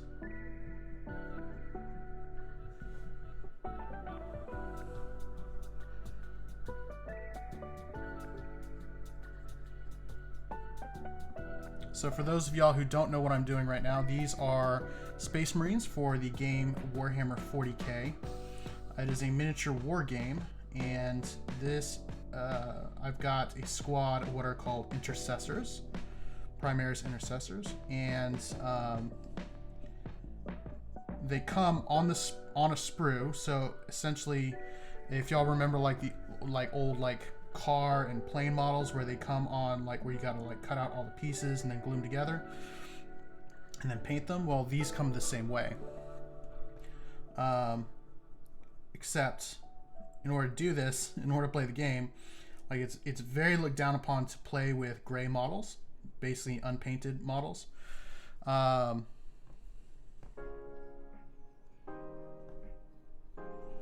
And so I've got, I think, around 40 models in my army right now, and a lot of them are partially painted, so it's kind of a chore because a lot of it is the same thing over and over and over and over and over and over and over again. So they're all the same color, with the same weapons, with the same bases, without much variance, and so it can be a slog to get through sometimes. And I'm getting to the point with these guys where I'm getting ready to detail it, to do all the detail work on them. But I don't really do these on camera because they're a lot less interesting and a lot less, I don't want to say a lot less fun, because for me it's a different kind of fun. It's a lot less, I guess you could say, visually pleasing to somebody who isn't into 40K to sit here and watch. The only reason I'm doing it now is because I don't want to sit here and stare at my camera while talking to you guys.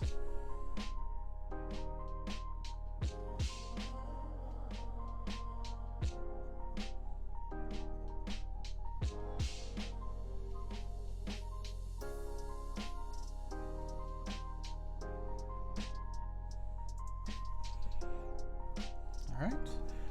So literally all I'm doing is just going model by model, painting all of their guns black. So that is not true, because I'm not watching paint dry. This is still educational, right? As if my stream was ever actually educational.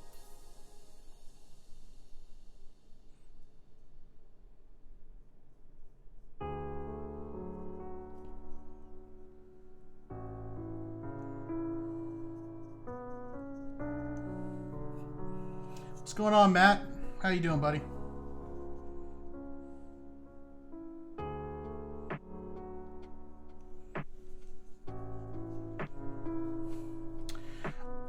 So Mom, I don't know what my next project is going to be. I'm actually going to let my Discord folks vote on what my next project is going to be. I'm going to upload a bunch of stuff that I have available to print and stuff I already have printed and let them vote on what I'm going to do next. Because I have another bust. It's an orc female warrior with a sword and shield, which looks super cool. I've got a couple other really cool models of some creatures from D&D, and then I've got some stuff that I could 3D print and paint as well. But right now, I do not know what my next project is going to be. Unless I see something that I absolutely have to paint.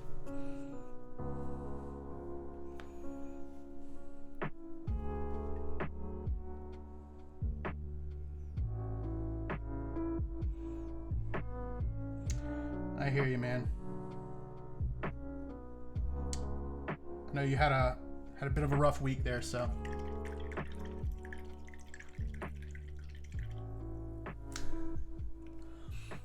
Tricky.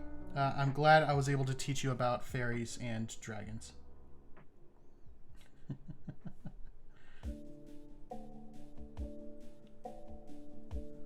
Or if I didn't teach you, I'm glad you could learn about it.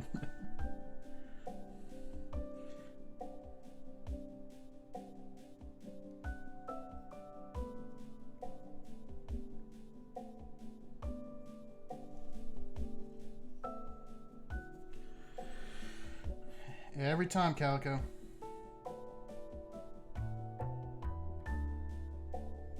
I almost feel like I should just start ignoring that. But then at the same time, I'd be like, oh, Calico hasn't done the pizza emoji today. Is everything okay? Like, what's going on?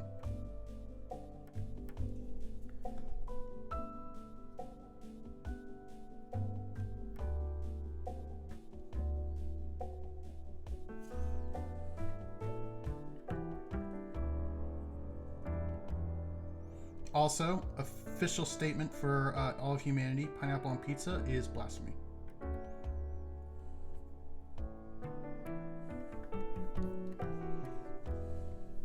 Yep, he told me. But it's a planned outage, so it's not something where it's like the outages I go through are not planned. The outages I go through on a like weekly basis are like, oh no, our servers went down and we didn't want them to. And now all of our customers have nothing.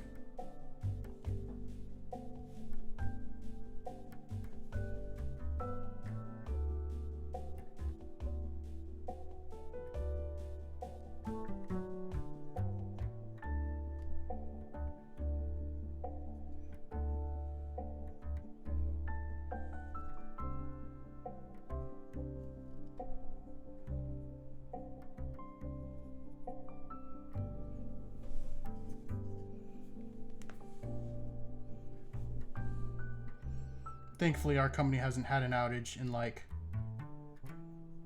I'm not going to say because that's going to jinx everything. We'll have one like tomorrow right before I get into work or something. But the last outage we had was a service outage where I think we calculated out to be like 10% of our customer base lost service, but we only heard from like 2 or 3. But because of those 2 or 3 open tickets, we were able to actually identify and fix the outage pretty quickly.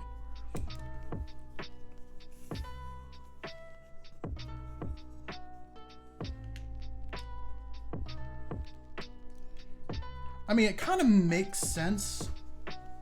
Because, like, it is a fruit that is spiny. And I'm assuming at the time of its discovery, we didn't know about like some of the other, and I say we, by we I mean English speakers. But it would be an interesting study, etymological study. So like the study of words and where they come from, like where the word pineapple came from and why it was called that. But I'm assuming because it was a spiny fruit, they just call it a pineapple or something like that.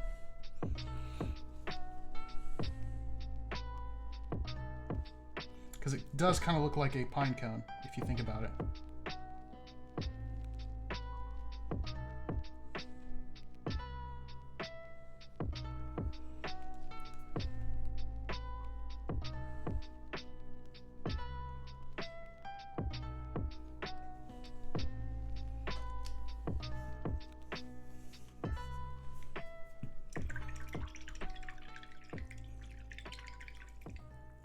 Yeah, I have no idea why we call oranges oranges. It makes no sense to me at all. Now, the real question was oranges named after the color or the color after the orange?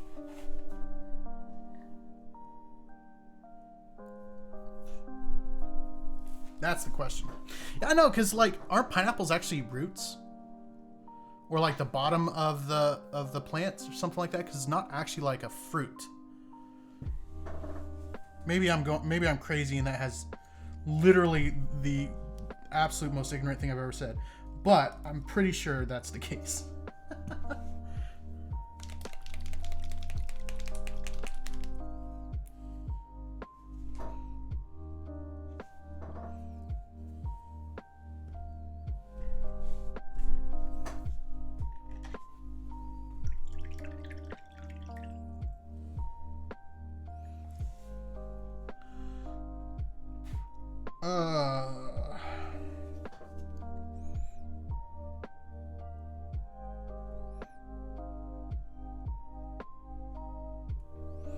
I know there is something that rhymes with orange. I just can't. I'm not going to think about it right now. So what I'm doing right now is this is one of the probably more tedious things to do with Warhammer, and that is edge highlighting. There are a lot of small detail edges all along these models. And doing edge highlighting on these really makes them pop and look good, but it is extremely tedious work.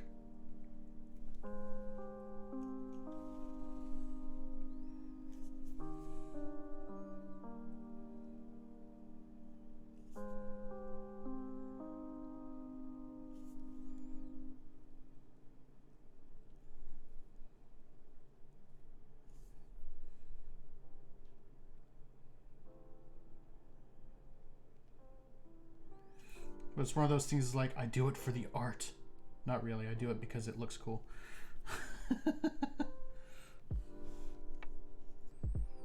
So you can see all those little details there, like on his shins and things like that. Only reason you can see that is because they've been edge highlighted. So it makes it look much, much better.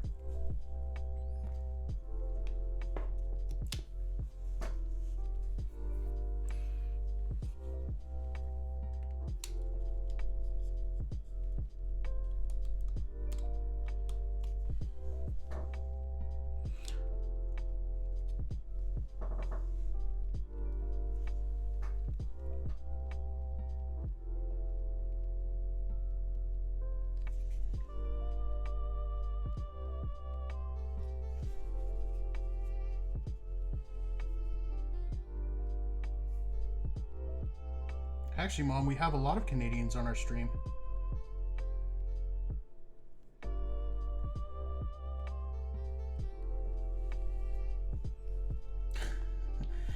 Okay.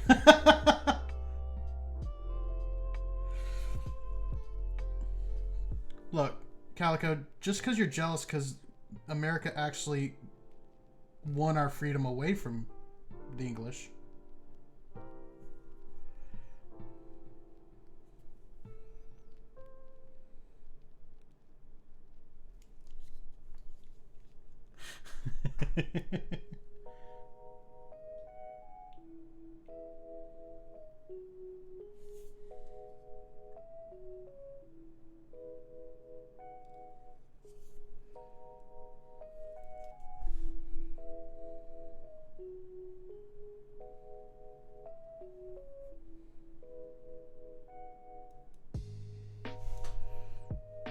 There we go.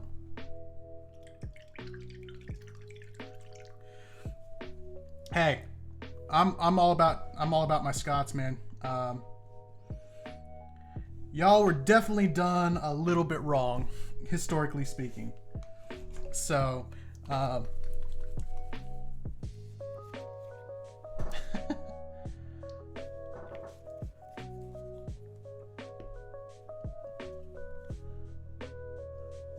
I think we had it a little bit easier than Scotland did in fighting for our independence, mostly because we had an ocean between us and England versus y'all, which have basically some rocks.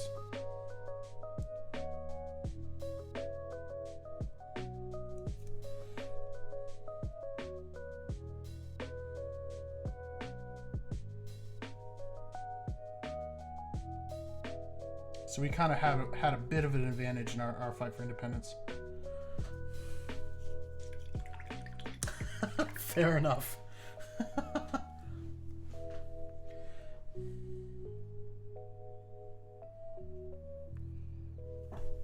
All right, so looks like our black paint is dry here. Mostly. Looks like we have a little bit more that we need to just touch up here. Along the very edge.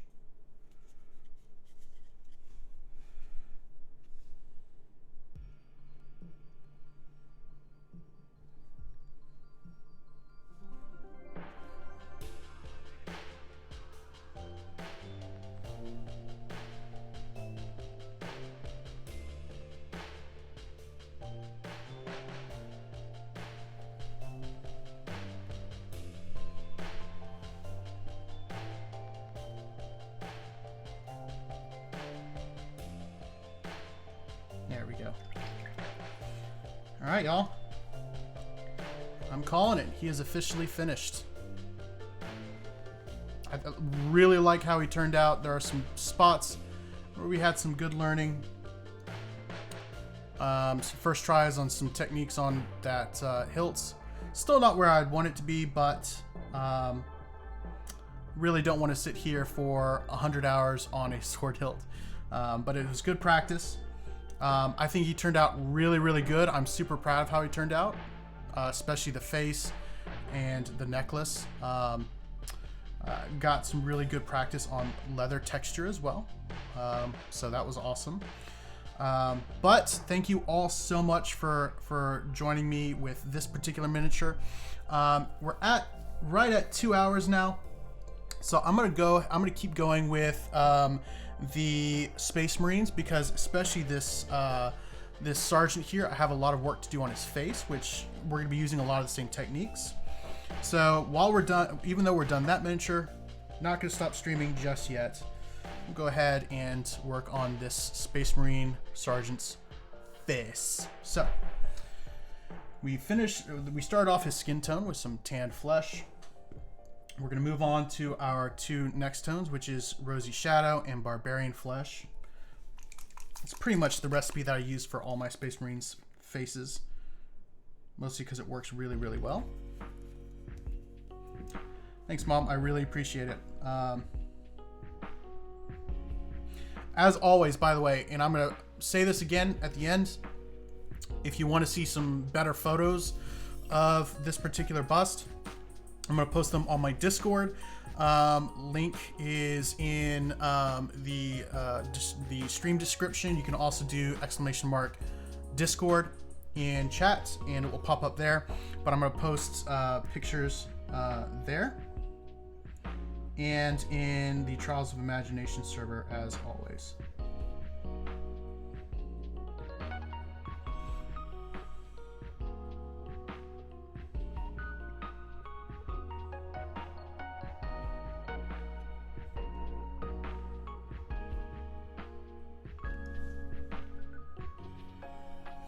So what we're doing here is we're doing something very, very similar to what we were doing on our bust here, but we're doing it on a much smaller scale.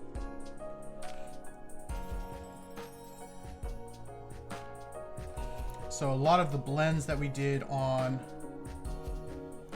the bust, we're not really gonna be able to do here. So a lot of the paint is gonna be a little bit more crude looking if we were to like zoom in really, really, really close.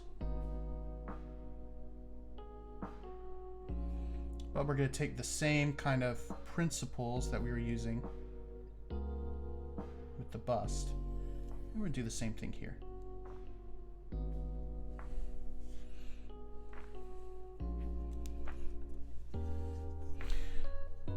Well, there in Georgia, I am in good old North Carolina.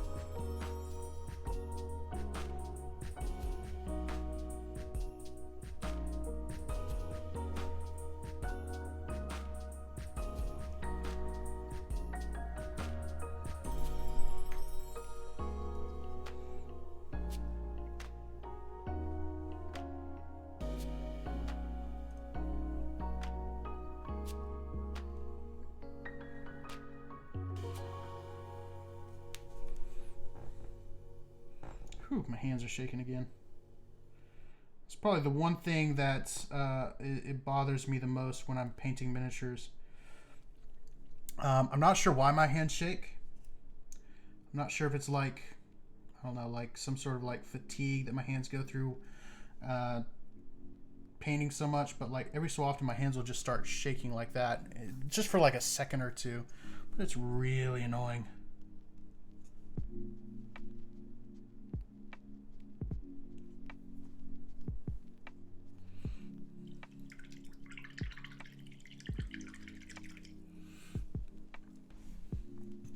All right, where is my dark red? There it is. Technically, this is burnt red, but we're going to use this. It's the same technique I always use for my eyes. I'm going to paint the eyes dark red, and then we'll use an off-white to do the whites of the eyes.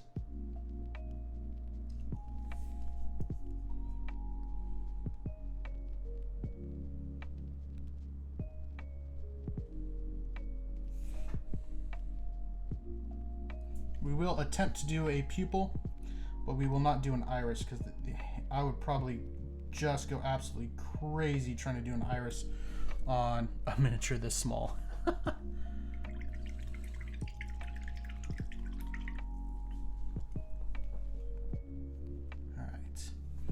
So then we'll move on to our barbarian flesh for our final highlight on the face.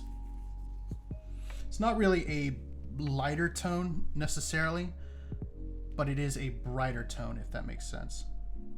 So you can kind of see that it's a lot more saturated than that, even though it's not technically a brighter luminance value.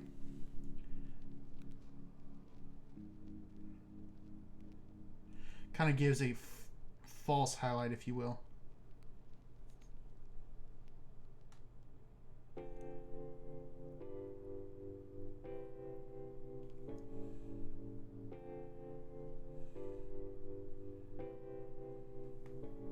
My head was in the way, wasn't it?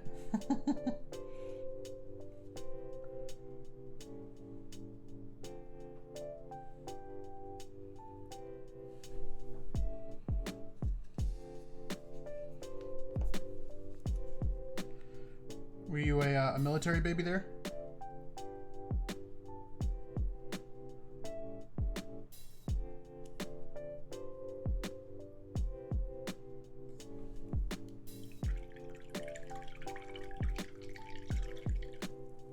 Ah, gotcha.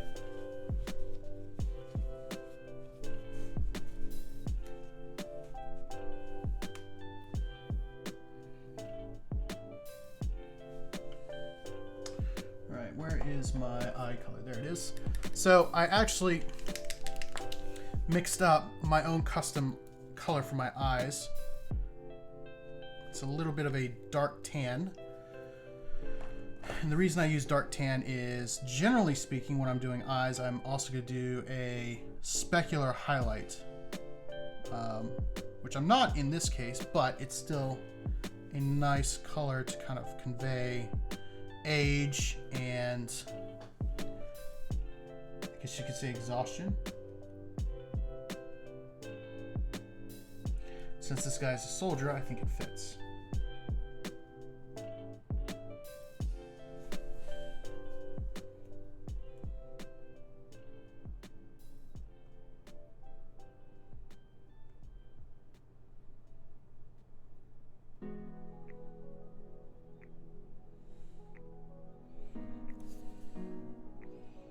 There we go.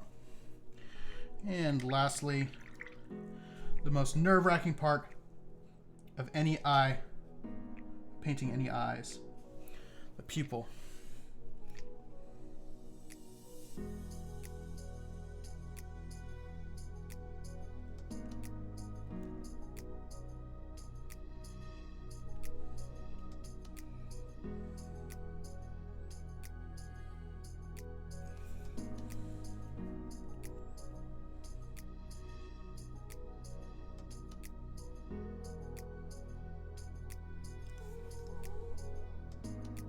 That looks so bad. Let's try that again.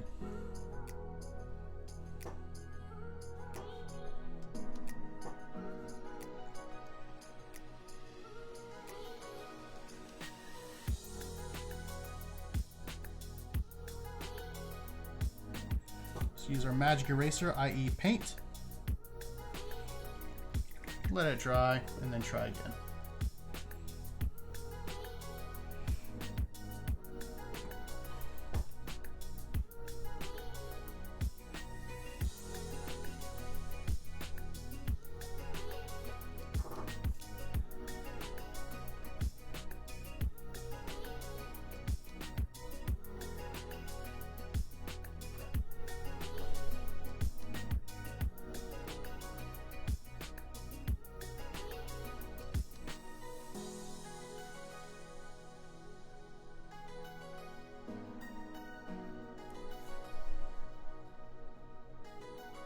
It looks so derpy. Keep getting the eyes cross-eyed, which is probably the worst, most difficult part about getting the eyes right. So what I can do is I can kind of move the eye around by using the white color.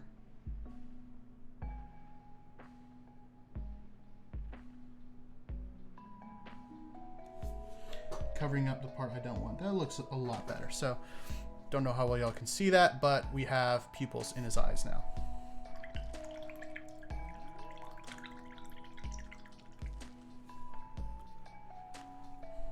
I mean, funnily enough, I had the option to either have him wear a helmet or not, because the box comes with that option. But I was like, oh, you know what? It would be super cool if like I did it with his helmet off. So the reason he doesn't have a helmet on is my fault. So now for these, because they're so small, and because I have to do so many of them, I don't really care about using metallics. So I'm going to pull out some metallic silver here. We're going to do some of the details on his head. Now, one of the things you have to keep in mind when dealing with metallics is you don't want to use your nice Kolinsky sable brushes. You want to use a synthetic brush because typically speaking, metallics are the mica powder over time can end up kind of wreaking havoc on your natural bristle hair brushes. So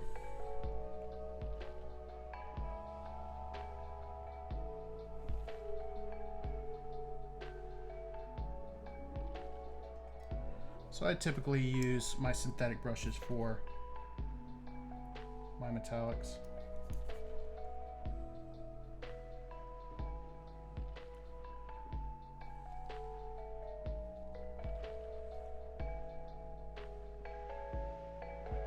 There we go. I know y'all couldn't see that, I'm sorry.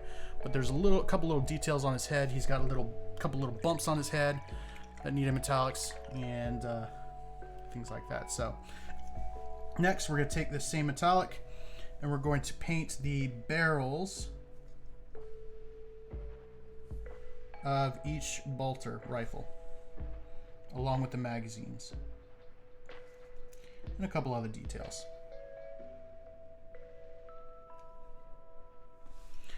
And again, you can kind of understand what I was saying earlier, how this is super, super repetitive and redundant. We're going to do this exact same step 10 times. Actually, more than 10 times because this guy has 2 guns, but. So we're going to paint the barrel in the magazine silver on 10 guys. And it's just going to be that same step over and over and over again.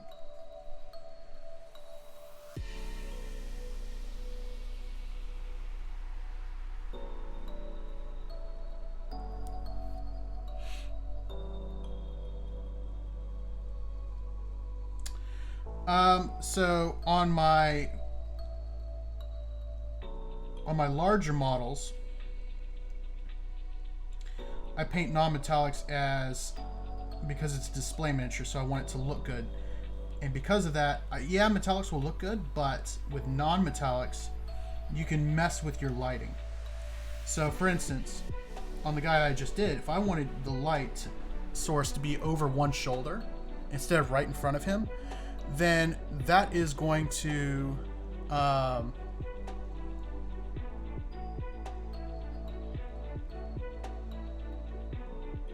sorry, just saw something. So if the light source is over his left shoulder, if I just use metallic paint, then it's just going to look like whatever environment it's in versus being able to control the lighting. And it's kind of a bragging rights thing. So like, you're using a very advanced technique, which is why I'm kind of trying to learn it. I'm trying to become a better painter, and so I'm trying to use better techniques.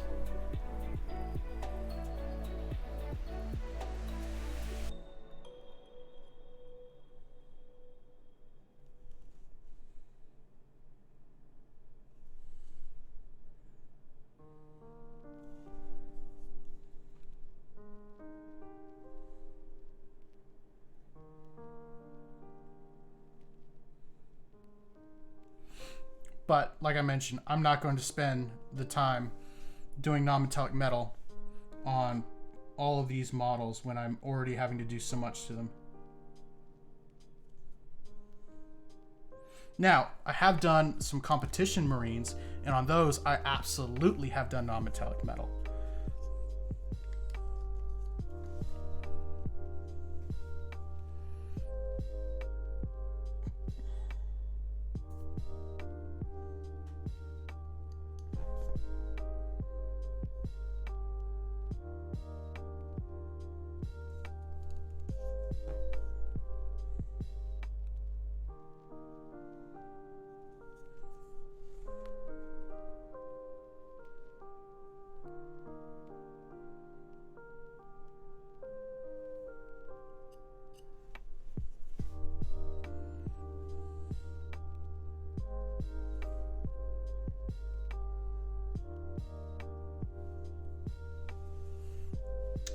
Night, Mom. I hope you have a wonderful evening. Talk to you later.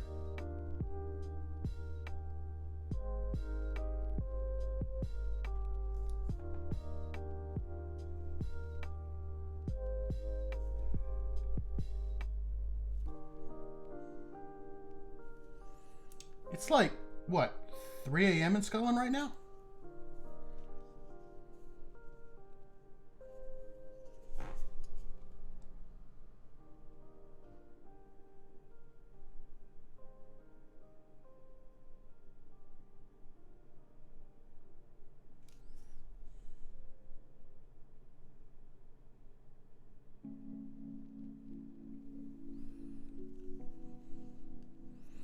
Well, I appreciate you staying up with me, man.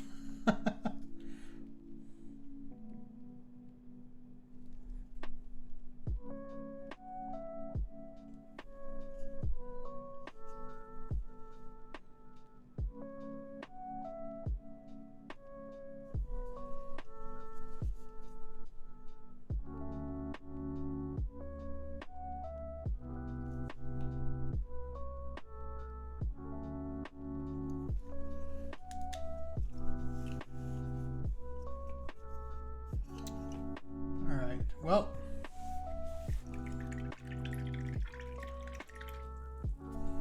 just noticed something. I've got some areas on these that are bugging me. So I got some metallic on some of the Space Marines armor, and so I just want to cover that up real quick because it is annoying the heck out of me.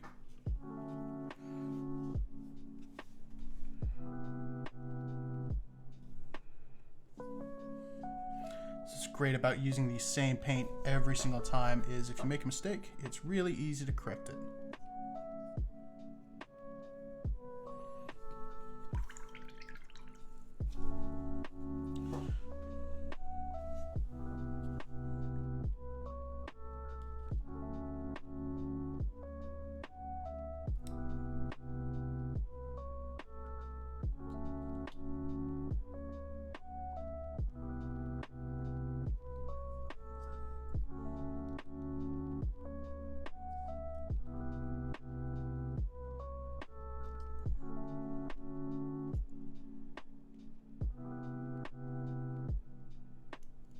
There we go.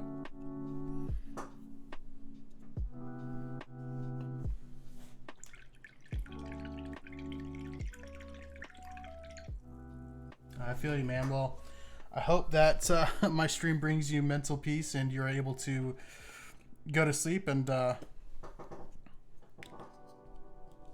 yeah.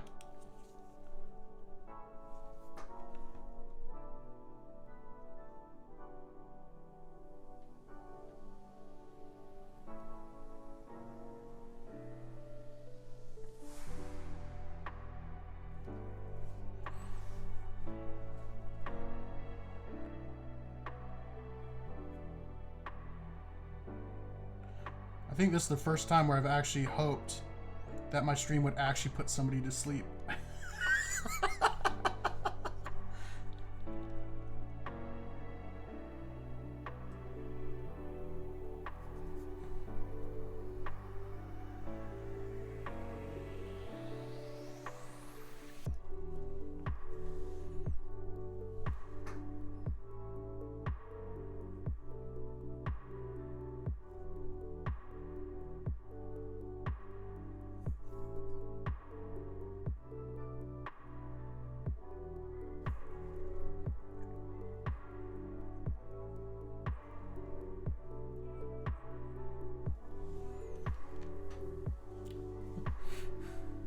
I appreciate it.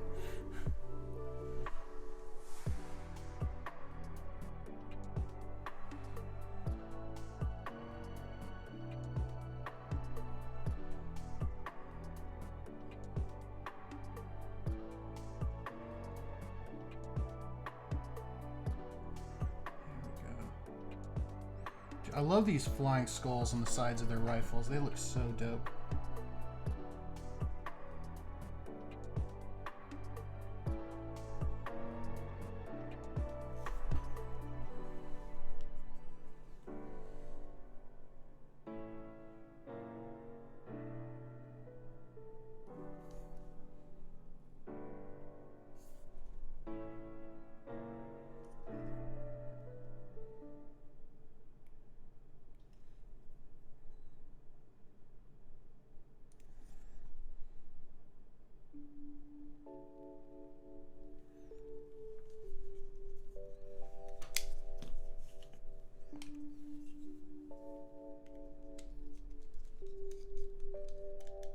Well, I'm glad that you could come and relax with me. You're always welcome.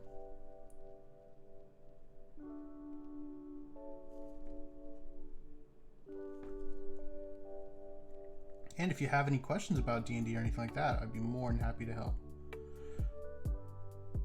I know we've got some D&D nerds on here along with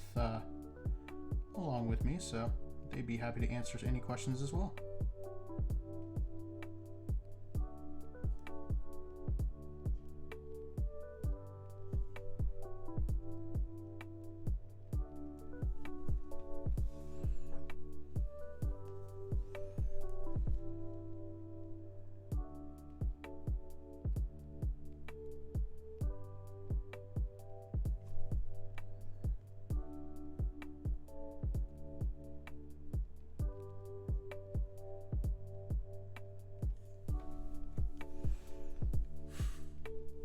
I concur, Liam. I believe D&D is so good as well. So good, in fact, I am starting a new campaign here with some friends of mine that I'm super excited about. I'm just need to figure out whether or not it's going to be homebrew, whether it's going to be a module, or whether it's going to be like a full-on homebrew with my own world and everything.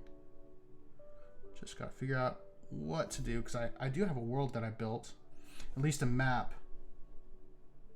I haven't done like full-on world building, like world history and things like that, so depending on what my players want, if they want a full world building, then dude, I get to create another world, which is always fun.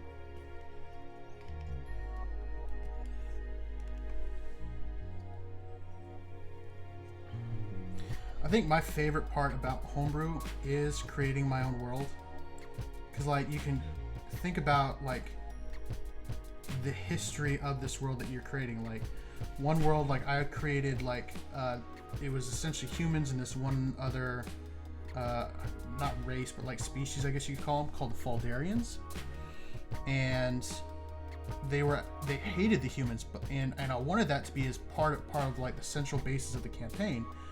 But one of the things I had to do is I had to figure out why in the world do these people hate humans. And so I created a religion that was kind of opposed to what the humans stood for. I created this like backstory of like war after war. Like there was a religion war, there was a territory war, there was a trade war. There was a war of expansion where the humans wanted to expand their empire. Like all those different things is like figuring out why in the world these two peoples hate each other so much. It's quite fun.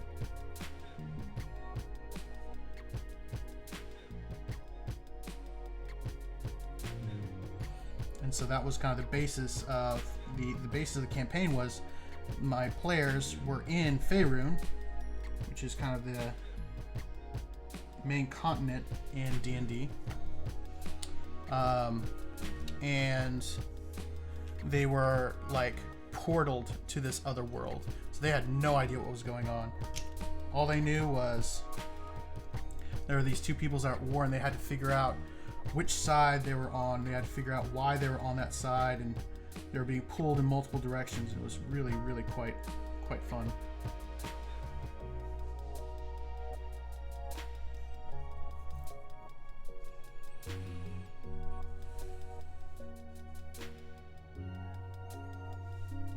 I don't think so. I'm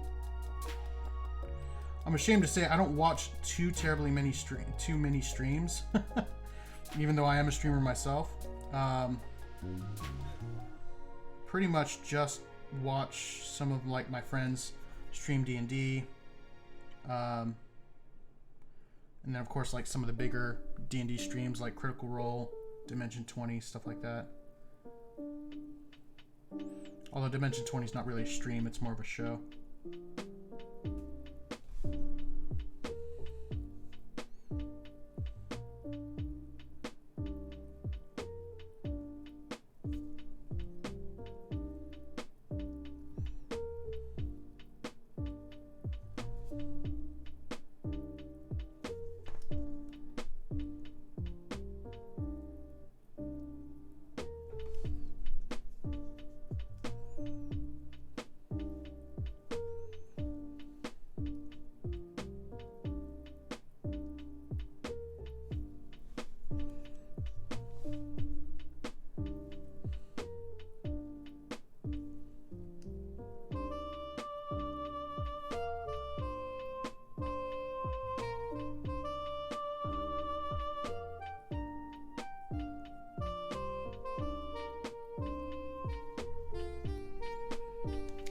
Alright, so we're going to finish up the guns on the two Marines that have normal bolters here, and then we'll go ahead and call it for tonight because we're reaching about 2.5 hours,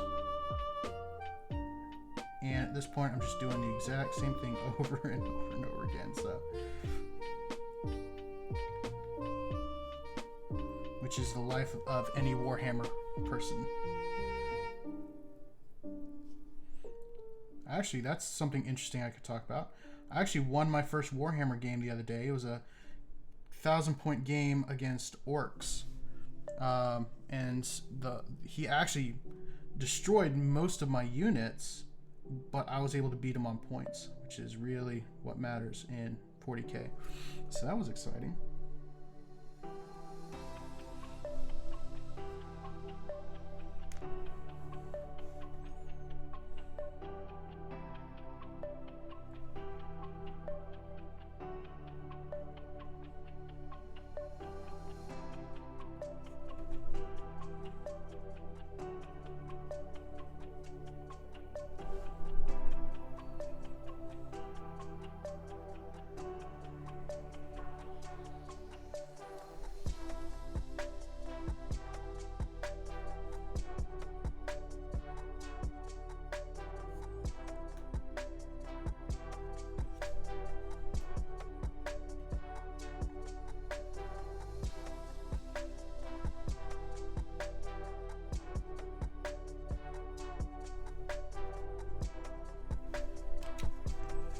And I only have 2 more after this. We'll go ahead and do everything. Why not? So this is one of the things that I like about painting Warhammer models specifically is the kind of zen that happens when you get into a groove. Because while it's awesome to paint like busts like we just finished, or you know, single miniatures that are different from everything else, when you're painting Warhammer minis and you're doing the same thing over and over and over again, it does get you kind of in a space where you just kind of go and you just kind of get into a rhythm and then get into the zone, and it's such a great feeling.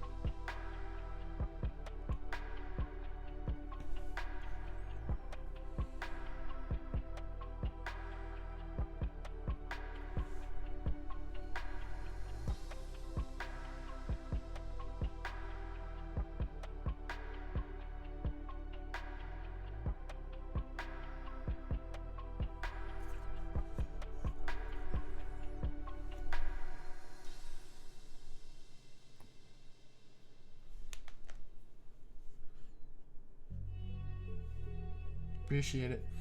Yeah, I'm hoping it's the first of many. I didn't use my full 2,000 point list, so we'll see if my full list is actually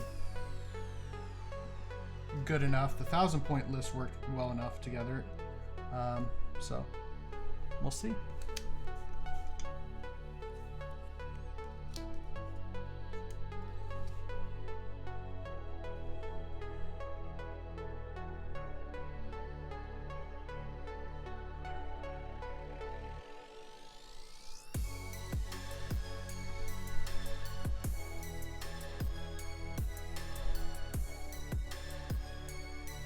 That is true. There are turtle kind in D&D called Tortles, and they're kind of awesome.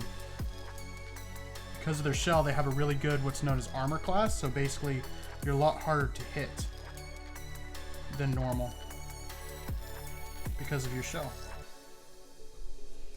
They make really good fighters, they make decent barbarians. They're just overall cool because you can play a turtle. They make really good monks too, because you could literally be a ninja turtle.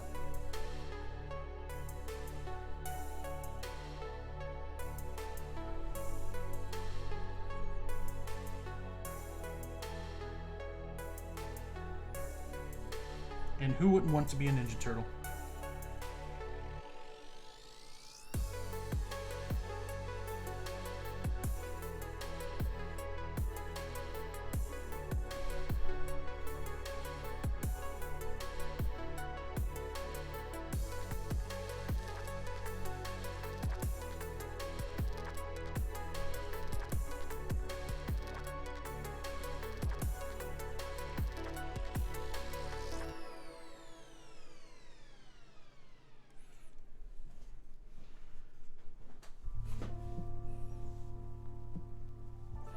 Calico, you should know that if you're going to joke about D&D, that we will take you absolutely seriously because D&D. Or at least we'll act like we're taking you seriously. Just because we know you don't like D&D. Got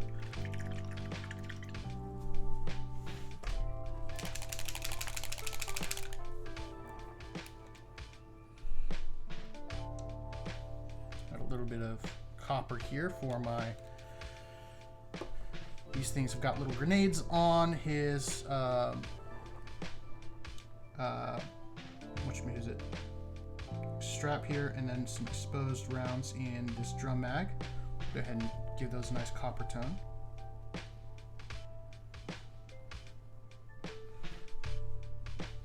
Even though it's brass, not copper.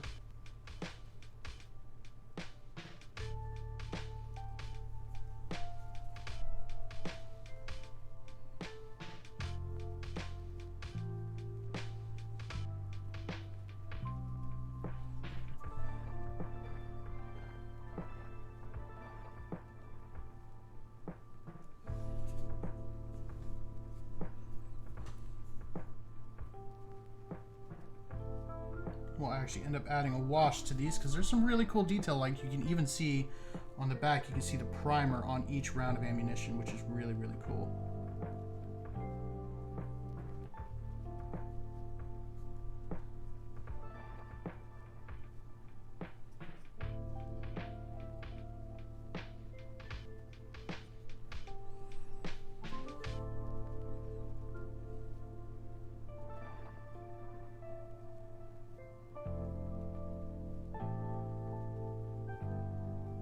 There we go.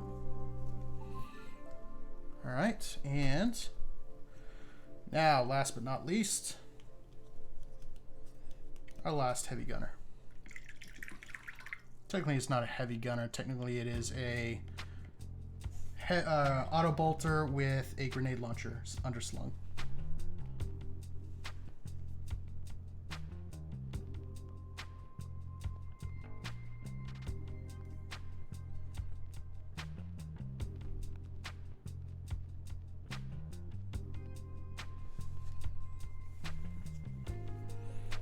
But you can call it heavy weapon if we want to, right? Because it kind of looks like a heavy weapon.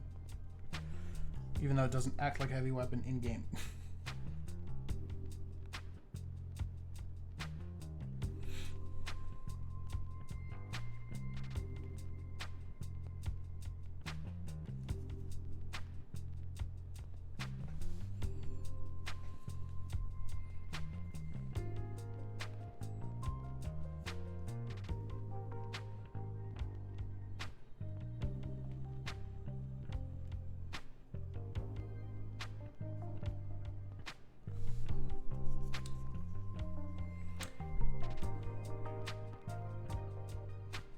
So we're getting close to the end here.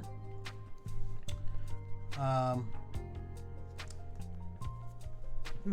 just saw something really bad mistake on my part. I have an entire part of the gun that I did not paint black because I'm evidently not that great at details when it comes to painting 6,000 Space Marines in a night. There we go.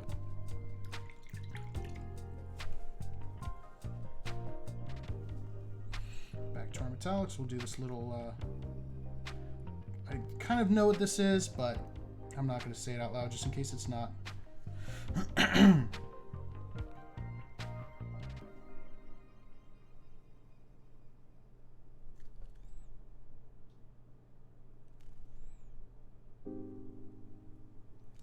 There we go.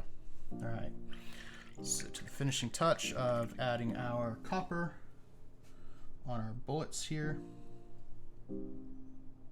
Technically they're grenades actually, so they're not bullets.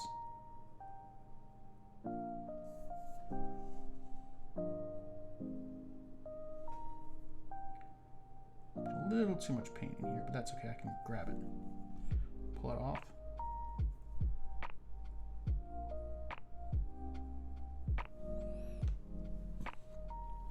Fair enough.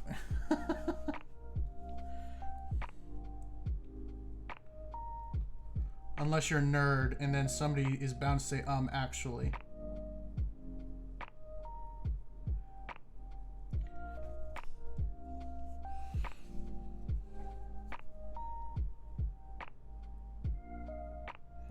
But you're right. Like, you say something with confidence, and everybody starts questioning, like, wait a second, am I wrong? What's going on here? I thought I was right, but I think I'm wrong. It's actually quite funny to watch.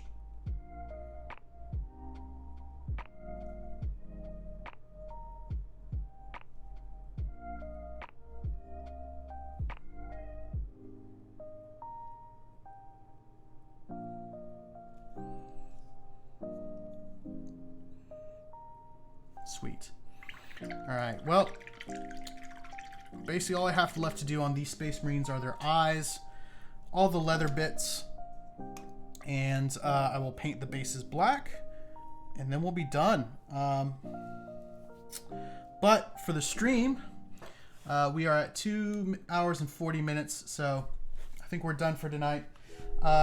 We got a lot accomplished. We obviously finished our bust here, which I'm super proud of, and I'm super glad that all of y'all joined me for this journey. And for those of you who have been here for a while, or those of you who are new, thank you so much as always. Love all of you, and I'm always glad to see y'all in chat joining me. So with all that, I'm going to say goodnight, and I will see you Monday. As always, I'll post pictures of today's work on Discord and the TOI server and my own server. And then I'll also vote pictures of everything that we have the potential of starting on Monday. And you can vote for that. All you have to do is give an emoji on the picture that you want to see painted, and that's what I will paint, whether I 3D print it or whether it's something that I already have on hand. So as always, thank you all for joining me. Hope you have a good night.